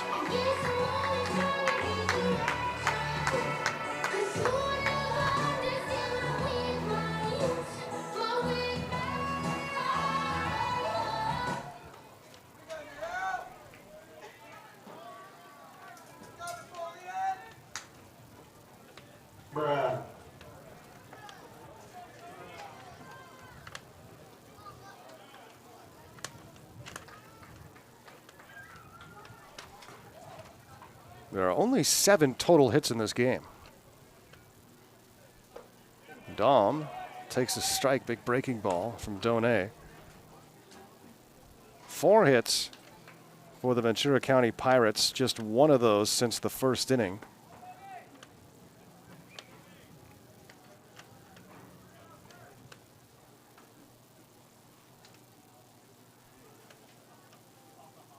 And the 0-1 will throw to first base. There is a right-hander. Nope.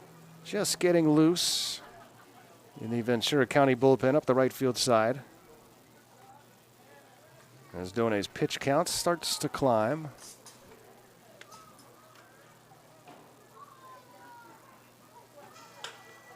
Hit down the right field line and towards the line there to make the catch is Ryan Camacho. Dom Hughes is out number 1, brings up Griffin Harrison.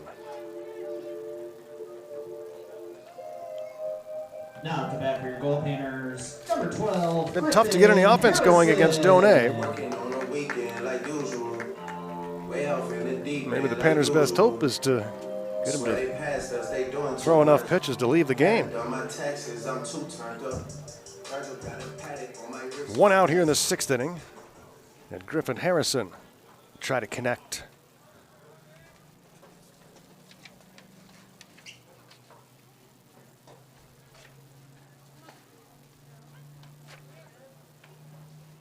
Goldpanners have not been shut out this year.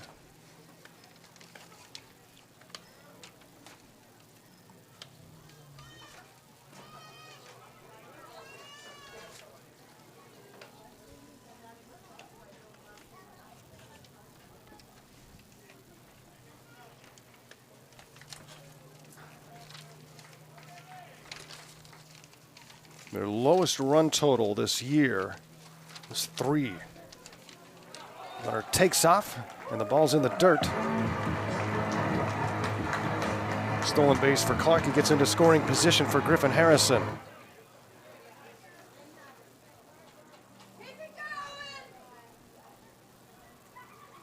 And some big bats coming up, too, with Rimmer and Rudy due up. 1 out, runner at second base.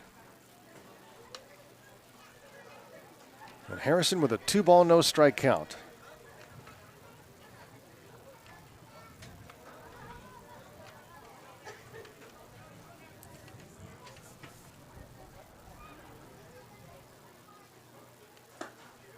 So almost that point of the year where we start wondering aloud who will be the starting pitcher for the Midnight Sun game. And you're getting to that point, too, where whoever pitches from here on out, starting tomorrow, will likely not be starting the Midnight Sun game. You're getting too close to it.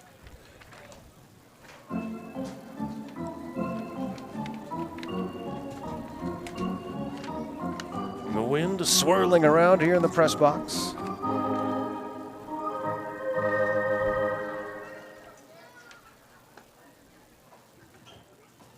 Three and 1.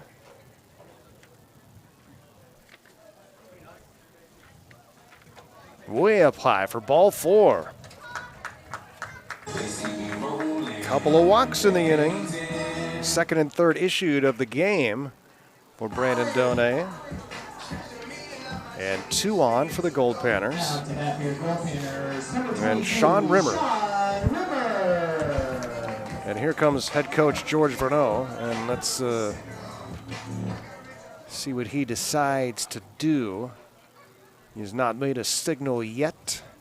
Sean Rimmer will be the batter. 3 home runs on the season, including a monster shot last night. The Panners trailing 6-0 here in the bottom of the 6th.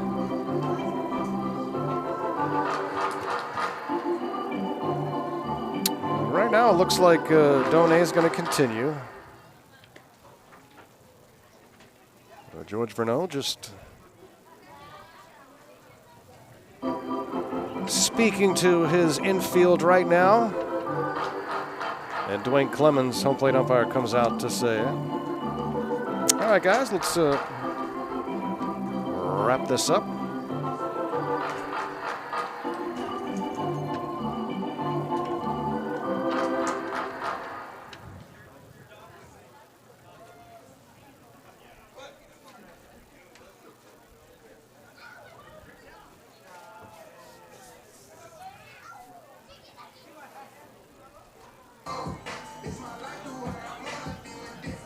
And here we go, Brandon Donay and Sean Rimmer in a key moment of the game.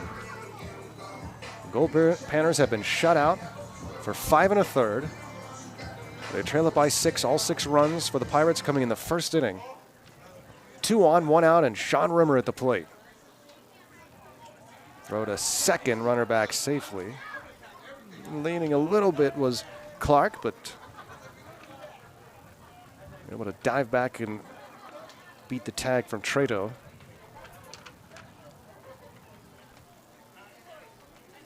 The pitch is popped up, but it's going to find the press box. That foul ball brought to you by the Goldpanners. Wash your worries away, one pan at a time, with the Goldpanners on the Steep Highway.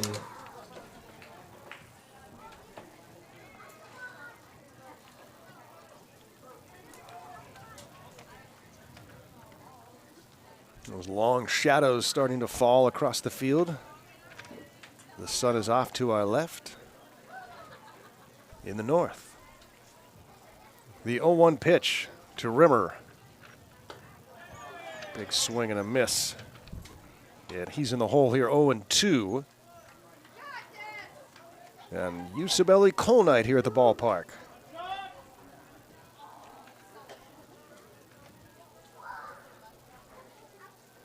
Tomorrow night it's the United Way, and Saturday Local Unions Day.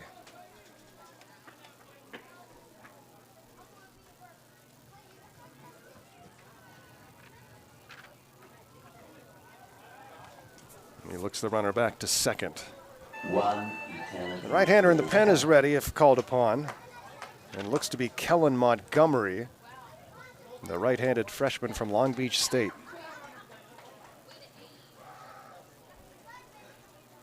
But Donay's trying to put up another 0. The 0-2 pitch to Sean Rimmer. Off the end of the bat into right field. A base hit for Rimmer. Here comes Clark. He will score. The throw to third will not get the runner. And the Panners are on the board on the RBI single from Sean Rimmer. Good piece of hitting there. Didn't try to do too much with it. Just get wood on it. Poke it through the opposite side. You love seeing that from a power hitter. Now for that for your Goldpanners, number 29, Brock. Especially on an 0-2 pitch. Brock Rudy's 0 for 2 in the game after coming in blazing hot. And he had the night off yesterday. So Rudy's due.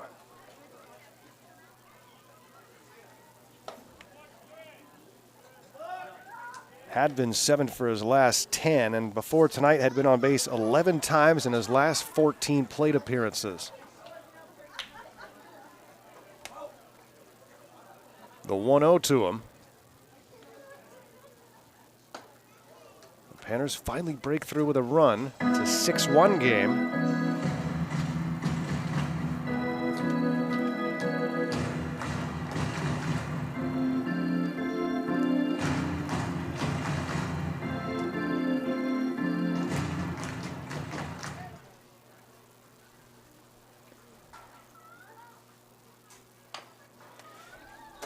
And it is a foul ball. It was fair for a moment, and the catcher, Baglino, tried to snag it before it rolled foul, but it's a foul ball, so 2 balls and a strike on Brock Rudy.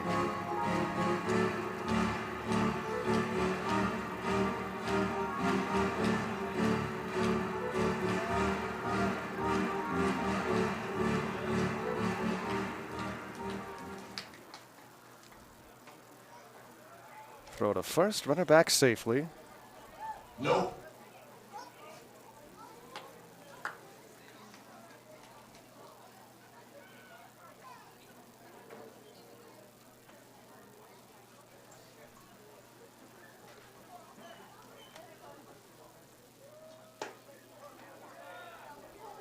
Misses 3-1. Nope. So Gold at the corners with 1 out, 1 run is in.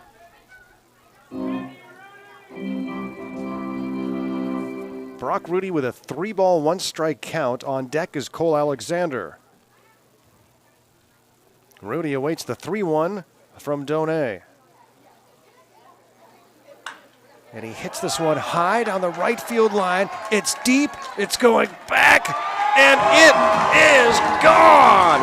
A home run for Brock Rudy. A 3-run shot that brings the Goldpanners to within 2. It's 6-4. Brock Rudy.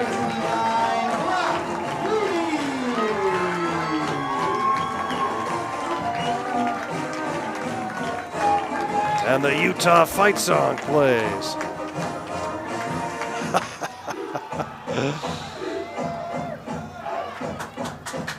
That's going to be it for Brandon Donay.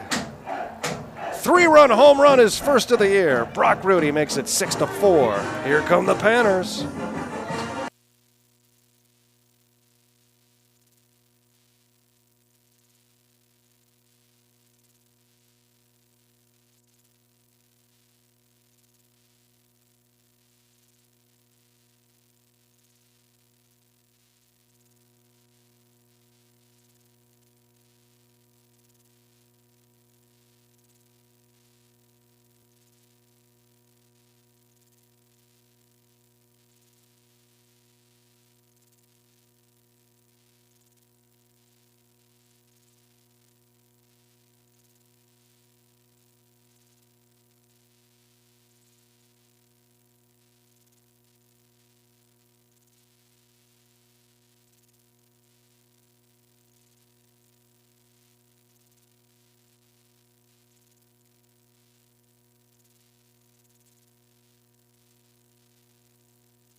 The Goldpanners get 4 on the board and still working here in this 6th inning.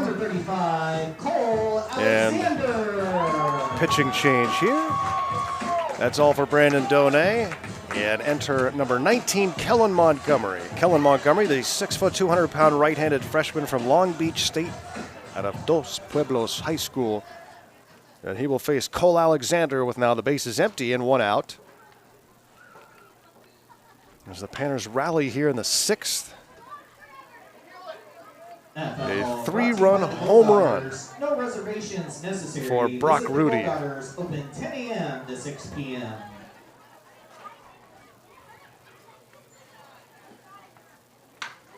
Chop to the right side. Treto swallows it up and throws on to first. Get a 1 away here in the 6th, so hopefully that opens the doors for the Goldpanners a little bit here. What did I say? 2 away. Did I say 1? 2 out. 2 outs. Did I say 1?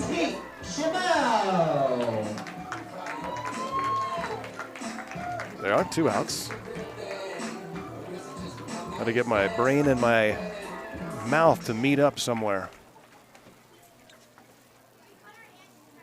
Tate Shimao 0 for 2 so far in the game. Still 6 for his last 12. freshman to be at Southern Cal. Fouls this one off. That foul ball brought to you by State Farm.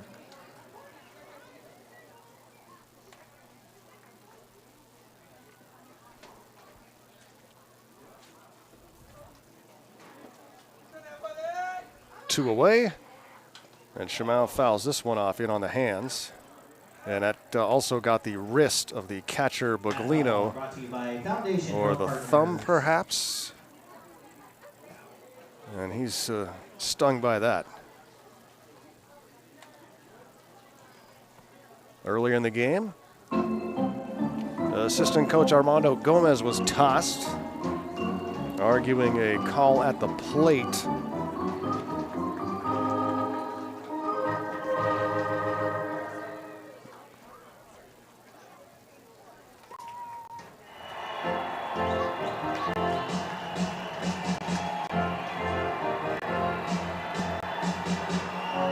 Eli Payton was trying to score on a fly ball to right, and he was thrown out 9-2.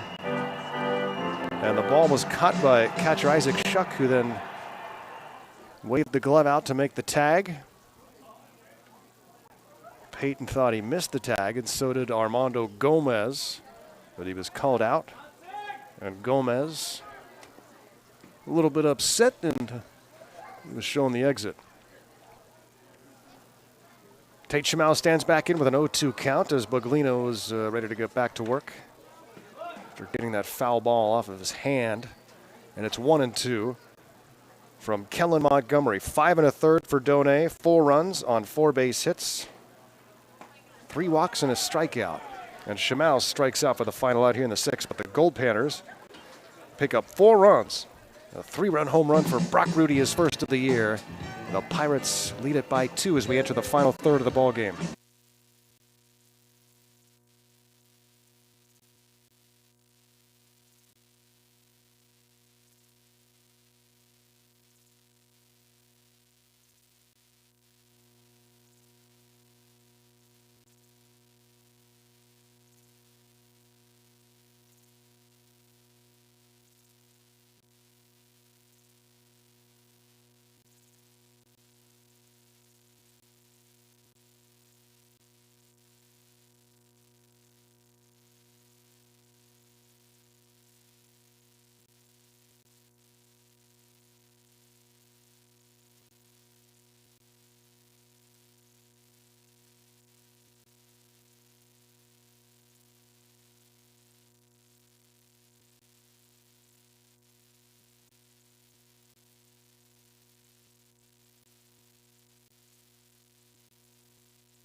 Goldpanners cut the 6-run lead to 2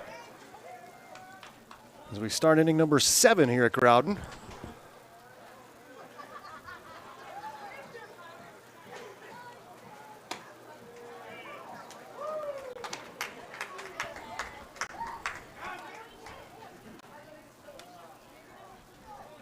Matthew Pinal starts with a ball and a strike to Ryan Camacho.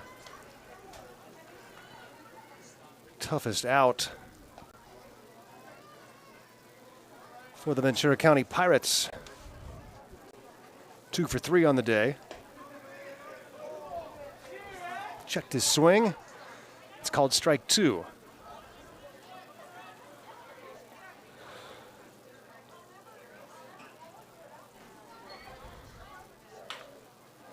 Grounded to short. Harrison's gloves, throws. And a good scoop out of the dirt for Alexander over at first base.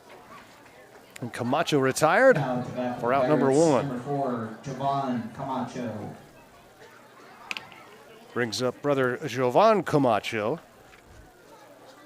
He was officially 0 for 1. He has a sac bunt and was hit by a pitch, also grounded out to short.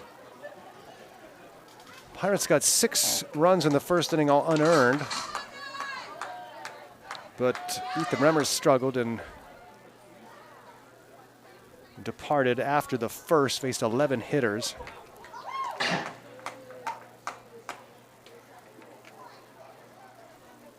Steven Vasquez, 4 scoreless to settle things down. And now Matthew Pinal in his second inning of work has faced and retired the first 4 batters. At foul ball, And he's in front of Jovan Camacho here, 0-2. Panners finally break through in the 6th with 4 runs.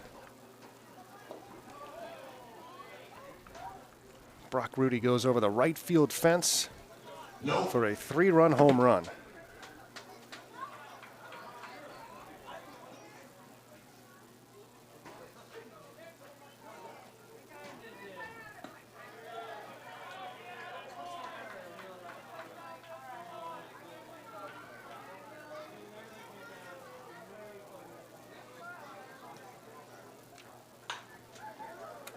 Up the middle, and a great glove stop by Harrison, who gets up and throws.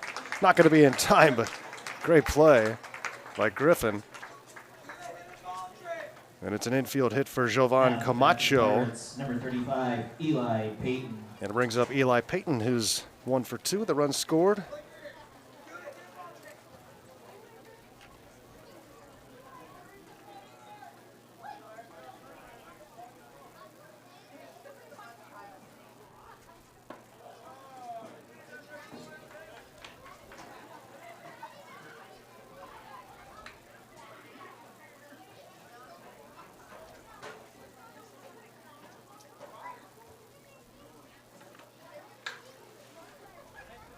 Fouled out of play.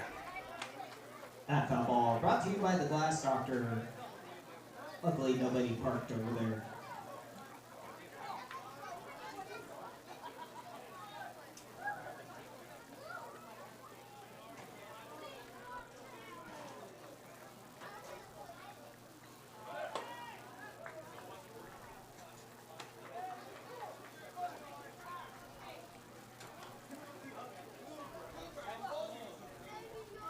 Two balls and a strike to Eli Payton with Andrew Buglino on deck. And it's lifted high and deep to right field. Going back is Clark. He's in front of the warning track and will make the catch for out number 2.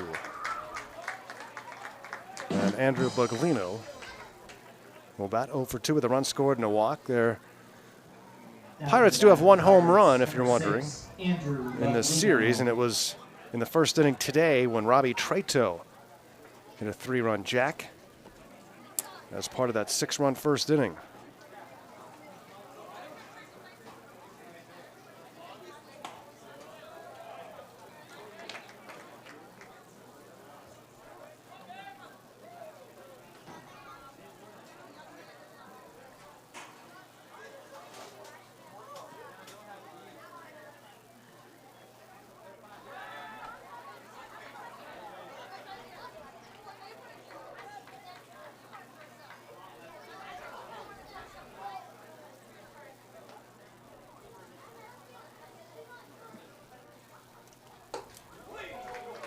Swing and a miss. Matthew Pinal gets a lot of swings and misses from what we've seen from him in the early part of the season. 0-2, 2 outs, runner at first base. Buglino swings and pops it out of play. This is a big weekend coming up here in Fairbanks. Perhaps the biggest of the year. All the solstice festivals taking place all weekend. It's like Stonehenge 1,000 years ago. And everybody's celebrating the solstice. Runner takes off, but it's a swing and a miss for strike 3. No runs, 1 hit, 1 left on. It's stretch time. You know what that means. Keep it right here.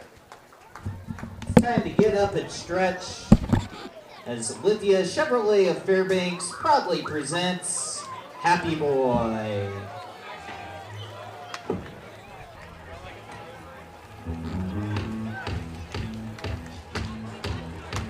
I was walking on the street on a sunny day. Hubba, hubba, hubba, hubba, hubba. A feeling in my bones says I have my way. Hubba, hubba, hubba, hubba, hubba. Oh, I'm a happy boy. Oh, I'm a happy boy. Oh, it is good when things are going your way. Hey, hey. My little dog Spot got hit by a car. Hubba, hubba, hubba, hubba, hubba. Put his guts in a box and put him in a drawer. Hubba, hubba, hubba, hubba, hubba. Oh, I'm a happy boy. Oh, I'm a happy boy. Oh, it is good when things are going your way. Hey, hey.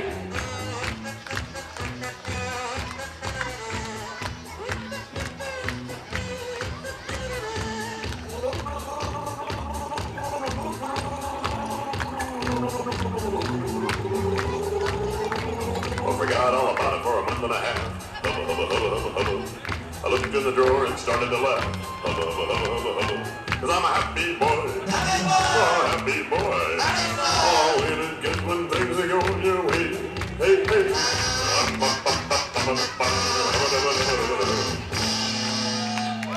Good job, Fairbanks. This inning is probably sponsored by the Hawk Shop and Pond. If your Goldpanners are to hit a home run in this inning, then the Hawk Shop and Pond will gladly donate $200 for each home run hit. Plus, you will get 20% off everything in the store, excluding firearms. So cheer loud and proud for your Goldpanners to hit a home run in this inning. Proudly sponsored by the Hawk Shop and Pond. Now up to bat for your Goldpanners is number 9, Caleb Milliken.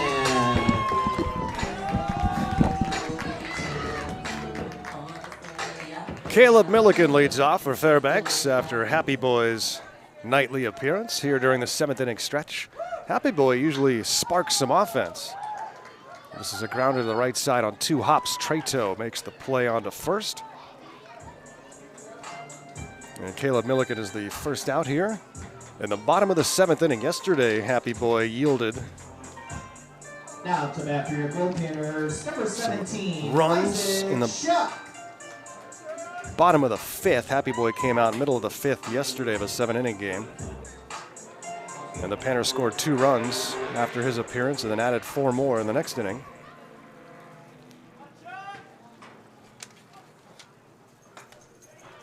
Check swing for a strike.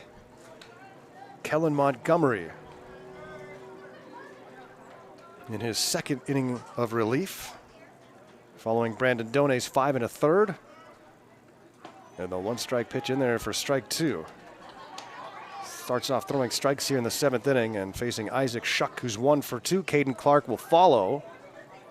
So a 6-4 Pirates lead. They got all 6 runs in the first. The Goldpanners with 4 in the 6th inning to cut the gap. Roller towards second, back-to-back putouts for Robbie Trato at second. Brings up Caden Clark. The Happy Boy song's been a long-time tradition here since the 80s. The Happy Boy mascot on the field is relatively new, just in the last couple of years.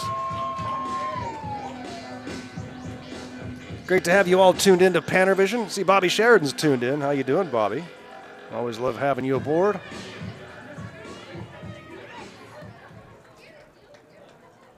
Follow Bobby on Twitter. He's always tweeting out Goldpanner nuggets. I tried to send you all some earlier today. So you can follow me at Voice of G-Man. Caden Clark with the bases empty and 2 away. And of course, follow the Goldpanners on all their social media sites, Twitter, Facebook. What are the others? Instagram. I don't do Instagram, so I always forget about it. Are we at TikTok? No, no TikTok. We don't have TikTok yet.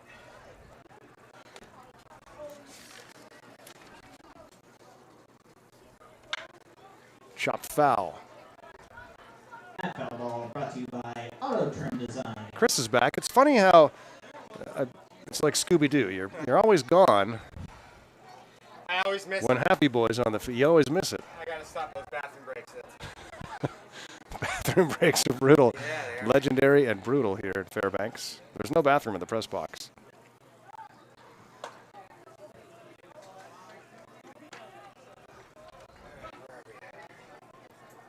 It's like the old days at Pitt Stadium when Hall of Fame radio man Myron Cope used to have to go fight the crowds and use the public restrooms.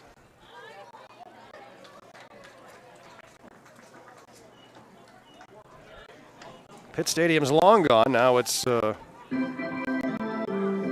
site of the Peterson Events Center where the Pitt basketball team plays. Atop Cardiac Hill. Here's the 2-2. And this could be the cardiac stairs here at the press box. Ground ball to short at a 1-2-3 inning for Kellen Montgomery, keeping his team in front here. We'll go to the 8th inning. It's the Pirates 6, Goldpanners 4.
Out to bat for the Ventura County Pirates is number 27, Andrew Our Pakalolo Farr. break, and we go to the top of the 8th inning, and the new pitcher into the game is number 52 for the Goldpanners, Logan Smith, out of West Point Academy and now stationed at Fort Wainwright.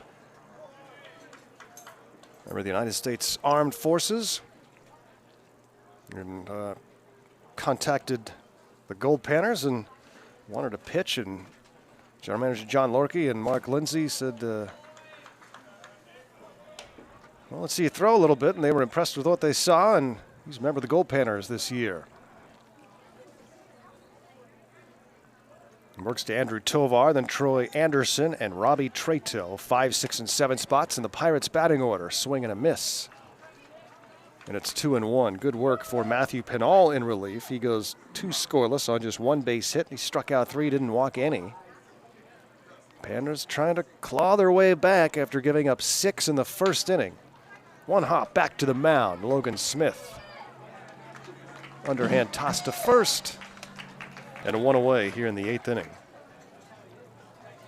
Those 6 runs in the first came Number 31, Troy Anderson. on 3 base hits. The big shot, a 3-run homer for Robbie Trato.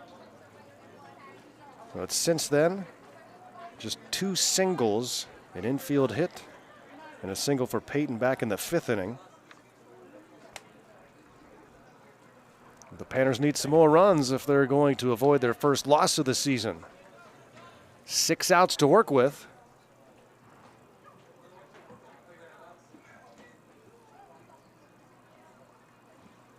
Swing and a miss. Logan likely won't be able to travel with us with his military obligations. Great to have his arm here available in Fairbanks. Swing and a miss. Throw to first base. And Troy Anderson is out number 2, brings up Robbie Trato. Number 3, Robbie Trato. His home run might be what gives the Pirates their first victory in the series if it holds up. If the lead holds up, that is.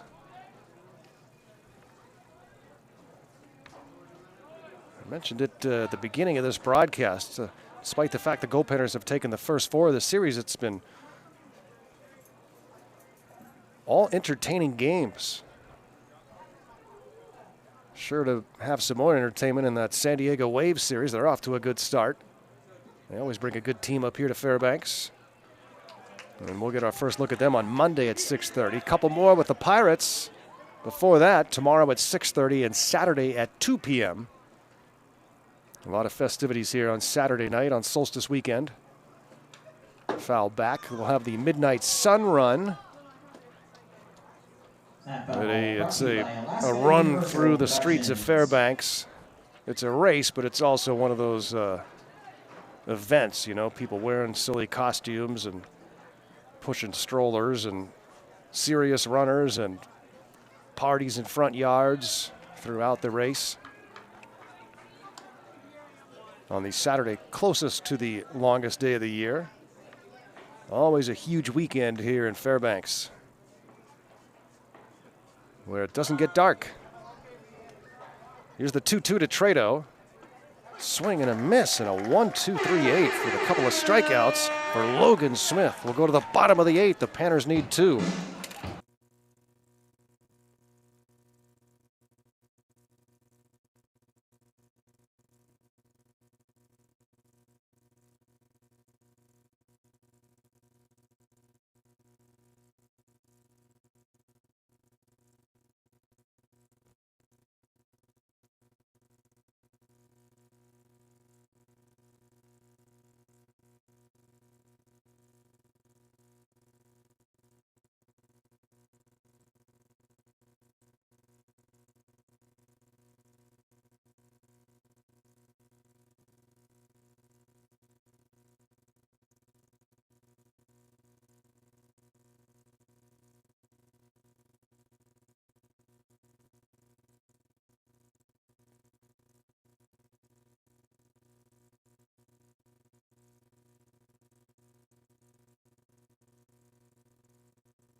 Dominic Hughes. So we head to the bottom of the 8th inning. Panners trail by 2. Are unbeaten on the season at 7-0-1. Have taken the first 4 of this 7-game series with the Ventura County Pirates, but are running short on time here tonight in Game 5. Dom Hughes will look to spark something here in the 8th inning. That foul ball brought to you by First Bank, First National Bank, Alaska. Hughes, Griffin Harrison, and Sean Rimmer, top of the lineup for the Goldpanners. Kellen Montgomery, as this one is popped up to left and towards the line. Eli Payton makes the catch, and Hughes is out number 1. An 0 for 4 night for Dom in his return to the lineup. Now to bat for your Goldpanners, number 12. Kellen Montgomery has faced 6 batters and retired them all. Working on a weekend like usual. Way off in the deep end like usual. Sweaty past us. They Freshman doing from too Long much. Beach State, Haven't done my taxes, doing I'm good too work here Virgil got a paddock on my wrist. for the Pirates in relief of Brandon Donay, who was excellent until the Panners got to him in the 6th, including the 3-run home run for Brock Rudy after the RBI single for Sean Rimmer. Rudy's first home run of the year, the 4th Goldpanner home run. Sean Rimmer owns the other 3, as Montgomery needs to tie his shoe. It's 0-1 on Griffin Harrison, who's 0 for 2 with a walk and a run scored.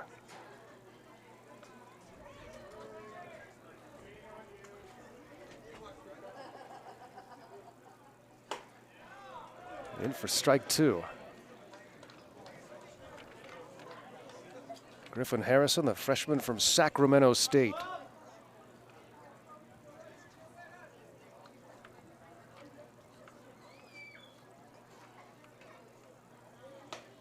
He strikes out on 3 pitches. Slider cutting away from right-handed hitting Harrison.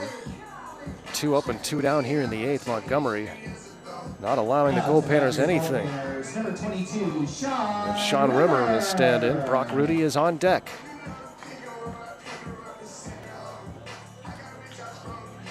The time is drawing short. But the Panners still have a little bit of time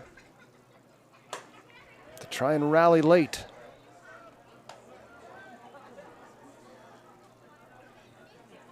Rimmer takes a strike. Montgomery throwing a lot of strikes.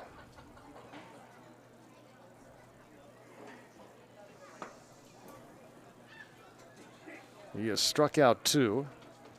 He has gotten 4 to ground out.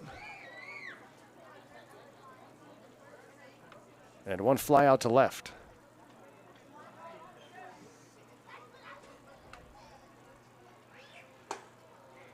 And this is up and in. For a ball, it's 2-1 on Goldpanner designated hitter Sean Rimmer.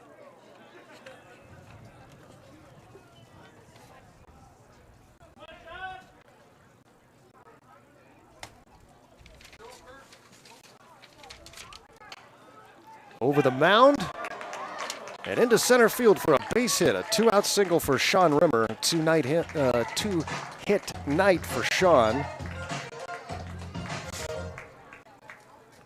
Keeping things alive here in the 8th. And now Brock Rudy. Now to bat for your Goldpanners. 3-run homer in the 6th for Brock. A homer here would tie the game.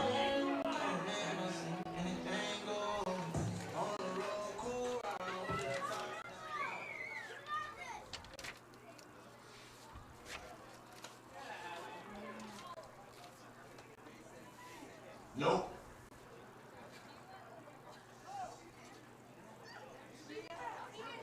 In the second game of the year, the Goldpanners trailed 5-2 in the 7th and final inning. It was a 7-inning game. The Panners rallied for 4 runs in the bottom of the 7th to walk off the Peninsula Oilers. Tate Shamau with a 2-run triple and Dominic Hughes with the RBI single to win it. As the Goldpanners rallied for 4 runs in the final inning. They need to rally again here tonight. A lot of throws over to first base, keeping an eye on Rimmer.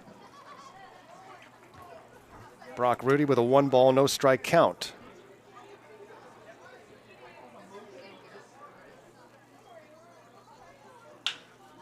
Grounded right side, Robbie Trado, another 4-3 ground out. A bunch of those here induced by Kellen Montgomery. No runs, 1 hit, 1 man left on. It's 6-4 Pirates. We're going to the 9th.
Jacob Rebrook leads off for the Pirates as we go to the 9th inning.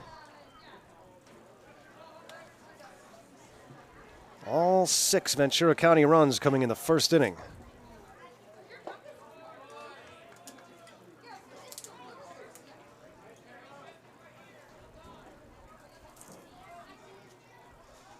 All 4 Goldpanner runs coming in the 6th.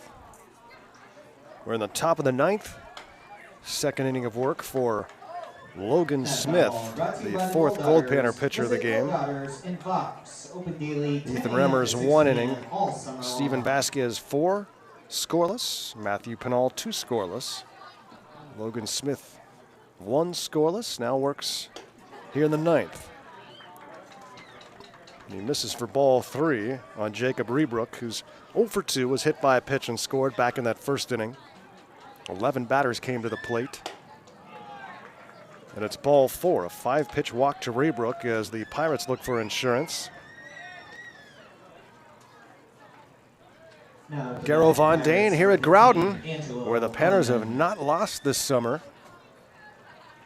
But we'll have to keep the Pirates at bay here in the top of the 9th and then look to score at least 2 in the bottom of the 9th to avoid their first defeat of the season.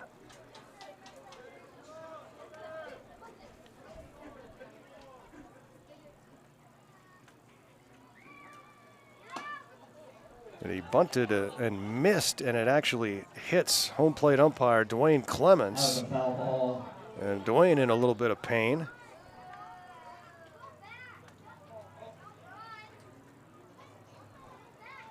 And his umpiring mate, Chad Rose, runs over to check on him immediately, and training staff comes out. Dwayne's a tough guy. That one really must have hurt.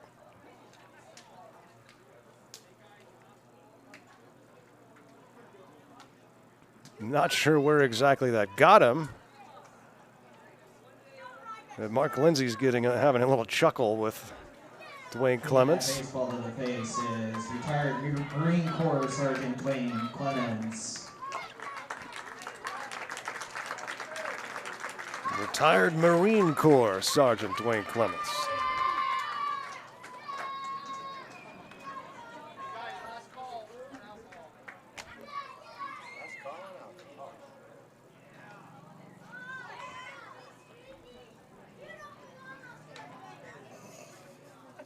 Grant Heckler.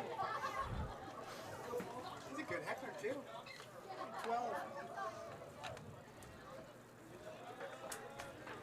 Angelo Alleman with a runner at first. Squared around with an 0-1 count. Pulls back, throw to first, runner back safely.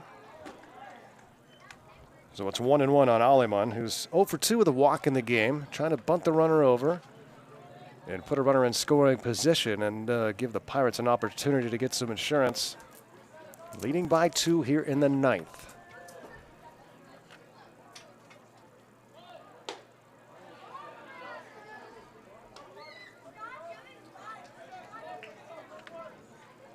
Panners have only batted in the bottom of the 9th inning in one game this year. That was the season opener.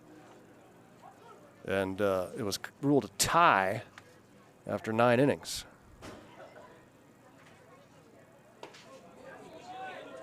The Oilers were low on pitching, so played a couple of 7-inning games after that 9-inning opener.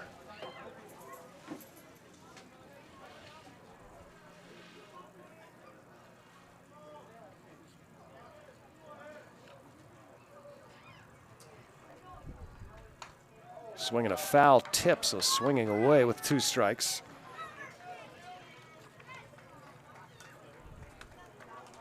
We'll do it again tomorrow at 6:30 p.m. and then Saturday afternoon at 2.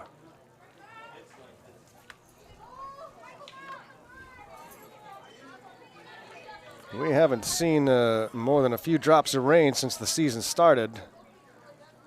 We don't mind some rain from time to time, but we just can't have it next Tuesday. Here's a chopper to short. Only play is to first, and it's just in time to get Alleman. And at the end of the day, he gets the job done and moves the runner over to second, despite not being able to get the sacrifice bunt down. Back to the top of the lineup for the Pirates, number 2, Ryan Camacho. But now 1 away for Ryan Camacho.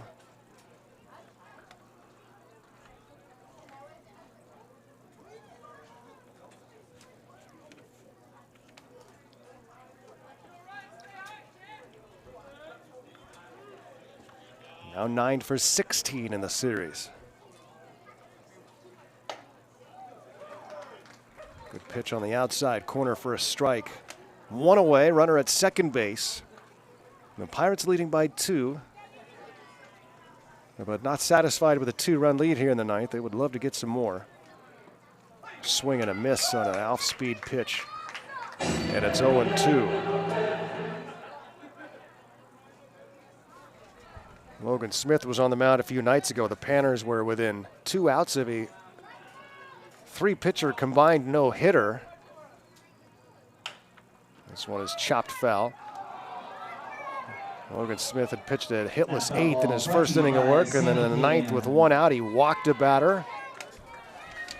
Sanican, they collect all wins. And then a base hit for Brady Schrank into the no-hit bid. A chop single towards third. An infield hit. This one is lifted into shallow left. It's going to drop for a base hit. Charging it is Brock Rudy. The runner will be held at third. They're going to hold on to the baseball. Will Tate Shamau. But runners at second and third. Now to bat for the Pirates, number 4, Javon Camacho. It's a single for Camacho, who now has his 10th hit of the series. But he winds up at second base on the throw in. And boy, oh boy, Jovan Camacho can make it really tough on the Goldpanners if he gets a base hit. There's just 1 out, runners at second and third. The infield drawn in. And here's the first pitch to Jovan Camacho, and he chops one third base side, and it's foul. So nothing in 1. Jovan Camacho and then Eli Payton here in the 9th inning.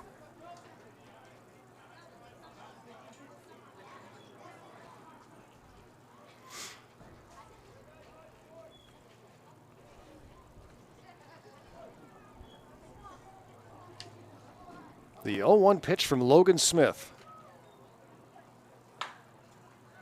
Another foul ball. It's 0-2. Well, of course, you got to be careful with a runner at third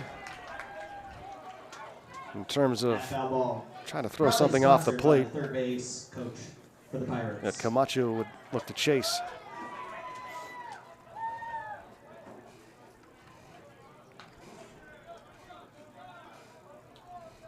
Infield in with one out, and the 2-strike pitch is just off the plate. 1-2.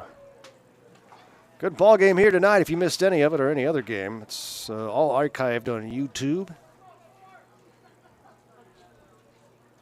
on our PannerVision page. Here's the 1-2. Chop foul at home plate. So hanging in there is Jovan Camacho. He's got one hit tonight.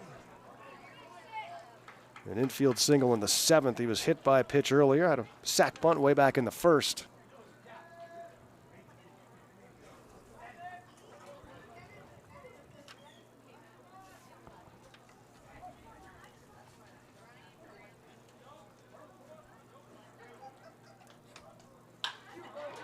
Shot to right, a base hit on one hop. Clark fields it and throws it in. It'll be cut off. And then he throws home, and 2 runs score as the ball gets away, and a little indecisiveness from Alexander. Now the runner goes to third, and the throw there is off the mark. It's picked up by the shortstop Harrison, who throws home, not in time. And all the way around to score comes Jovan Camacho. And the defense that has been so remarkable for the Goldpanners this year fails them here in the 9th inning.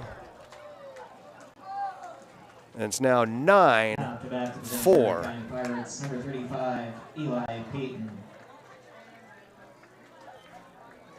Rebrook came in to score. Ryan Camacho was a couple of steps behind him.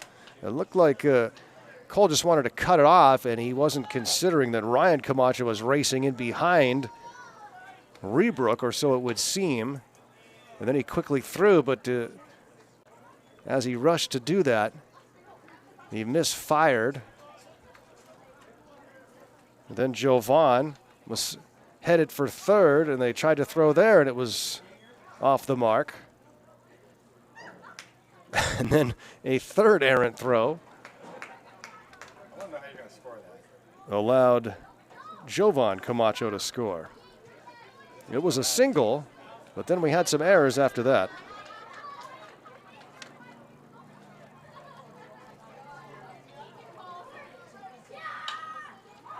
This one's dropped into center field for a base hit by Eli Payton.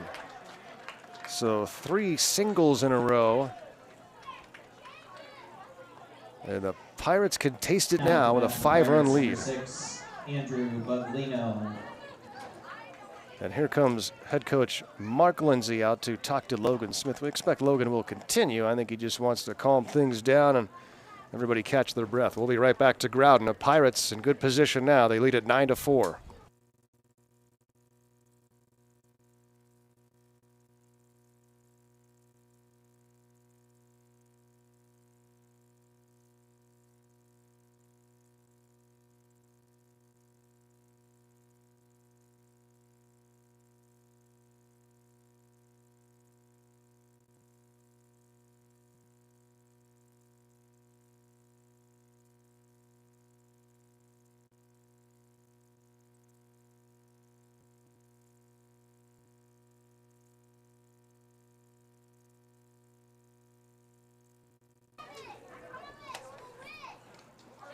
Outside into the backstop, and the runner will head for second base. And now he's going to try for third. Here comes the throw, and it's there and out at third base. Is Payton for the second out of the inning, as he's thrown out by Shuck on the tag from Shamau.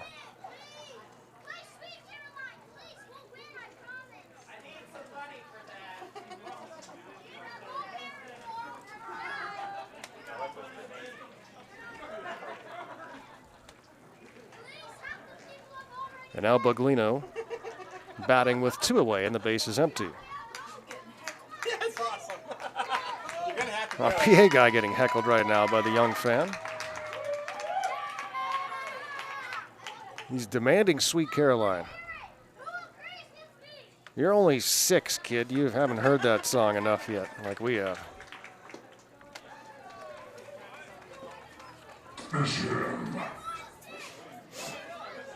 It's still a fresh song to him. So we'll forgive him. Here's the 0-2 from Logan Smith. And it's down in the dirt. Ball and 2 strikes. That's awesome. Ray Padilla is softly throwing in the Goldpanner bullpen. But I doubt we'll see him tonight.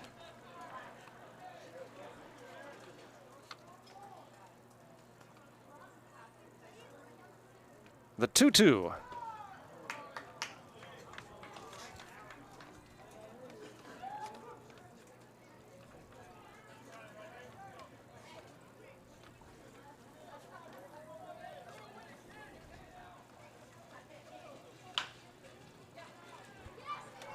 Grounded to short, and it's bobbled and dropped by Harrison, so the inning will continue.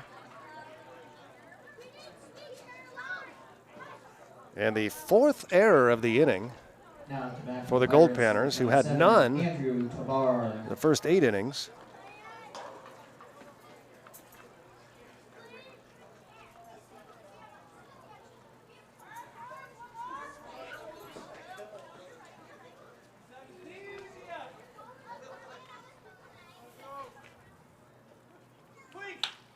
Grounded right side.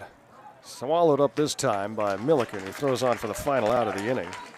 Last chance for the Goldpanners when we come back. It's 9-4 Pirates.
Well, now's the time. Goldpanners trail it by 5 as we go to the bottom of the 9th inning. They trailed it by 2, but the Pirates pick up 3 in the top of the 9th inning and are trying to win their first game of the series here in Game 5. The Goldpanners are hoping to mount a huge comeback here in the 9th inning, and it starts with Cole Alexander, and he lines a one-hopper to second base and a pile of 4-3 putouts induced by reliever Kellen Montgomery. He has faced 10 batters. He has only given up 1 base hit. Now to bat for your And in those 10 Goldpanners, batters, number 5 6, 4-3 Tate groundouts. Shimao. An excellent appearance here for Kellen Montgomery. Panners sent Tate Shimao to the plate. He's 0 for 3 so far in the ball game.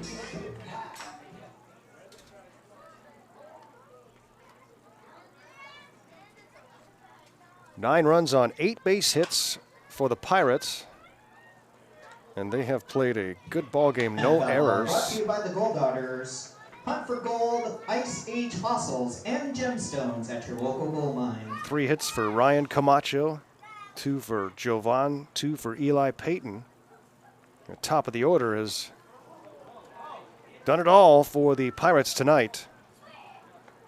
The 4 through 9 hitters, just 1 base hit combined.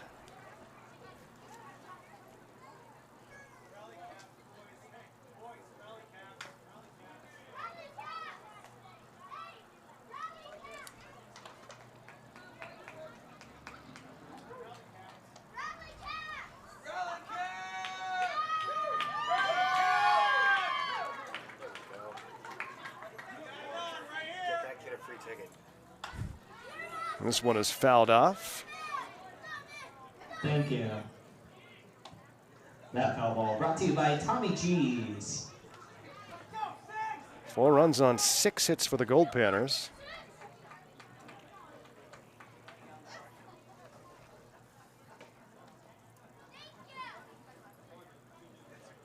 Panners charged with 4 errors at the top of the 9th. A backhanded attempt at third by Rebrook, unable to make the play. And Shimao reaches on the E5. Probably didn't need to backhand that one, Rebrook. Now to bat for your Goldpanners. And the first error charged to the Pirates tonight. Panners with life. And Caleb Milliken will try to keep it going.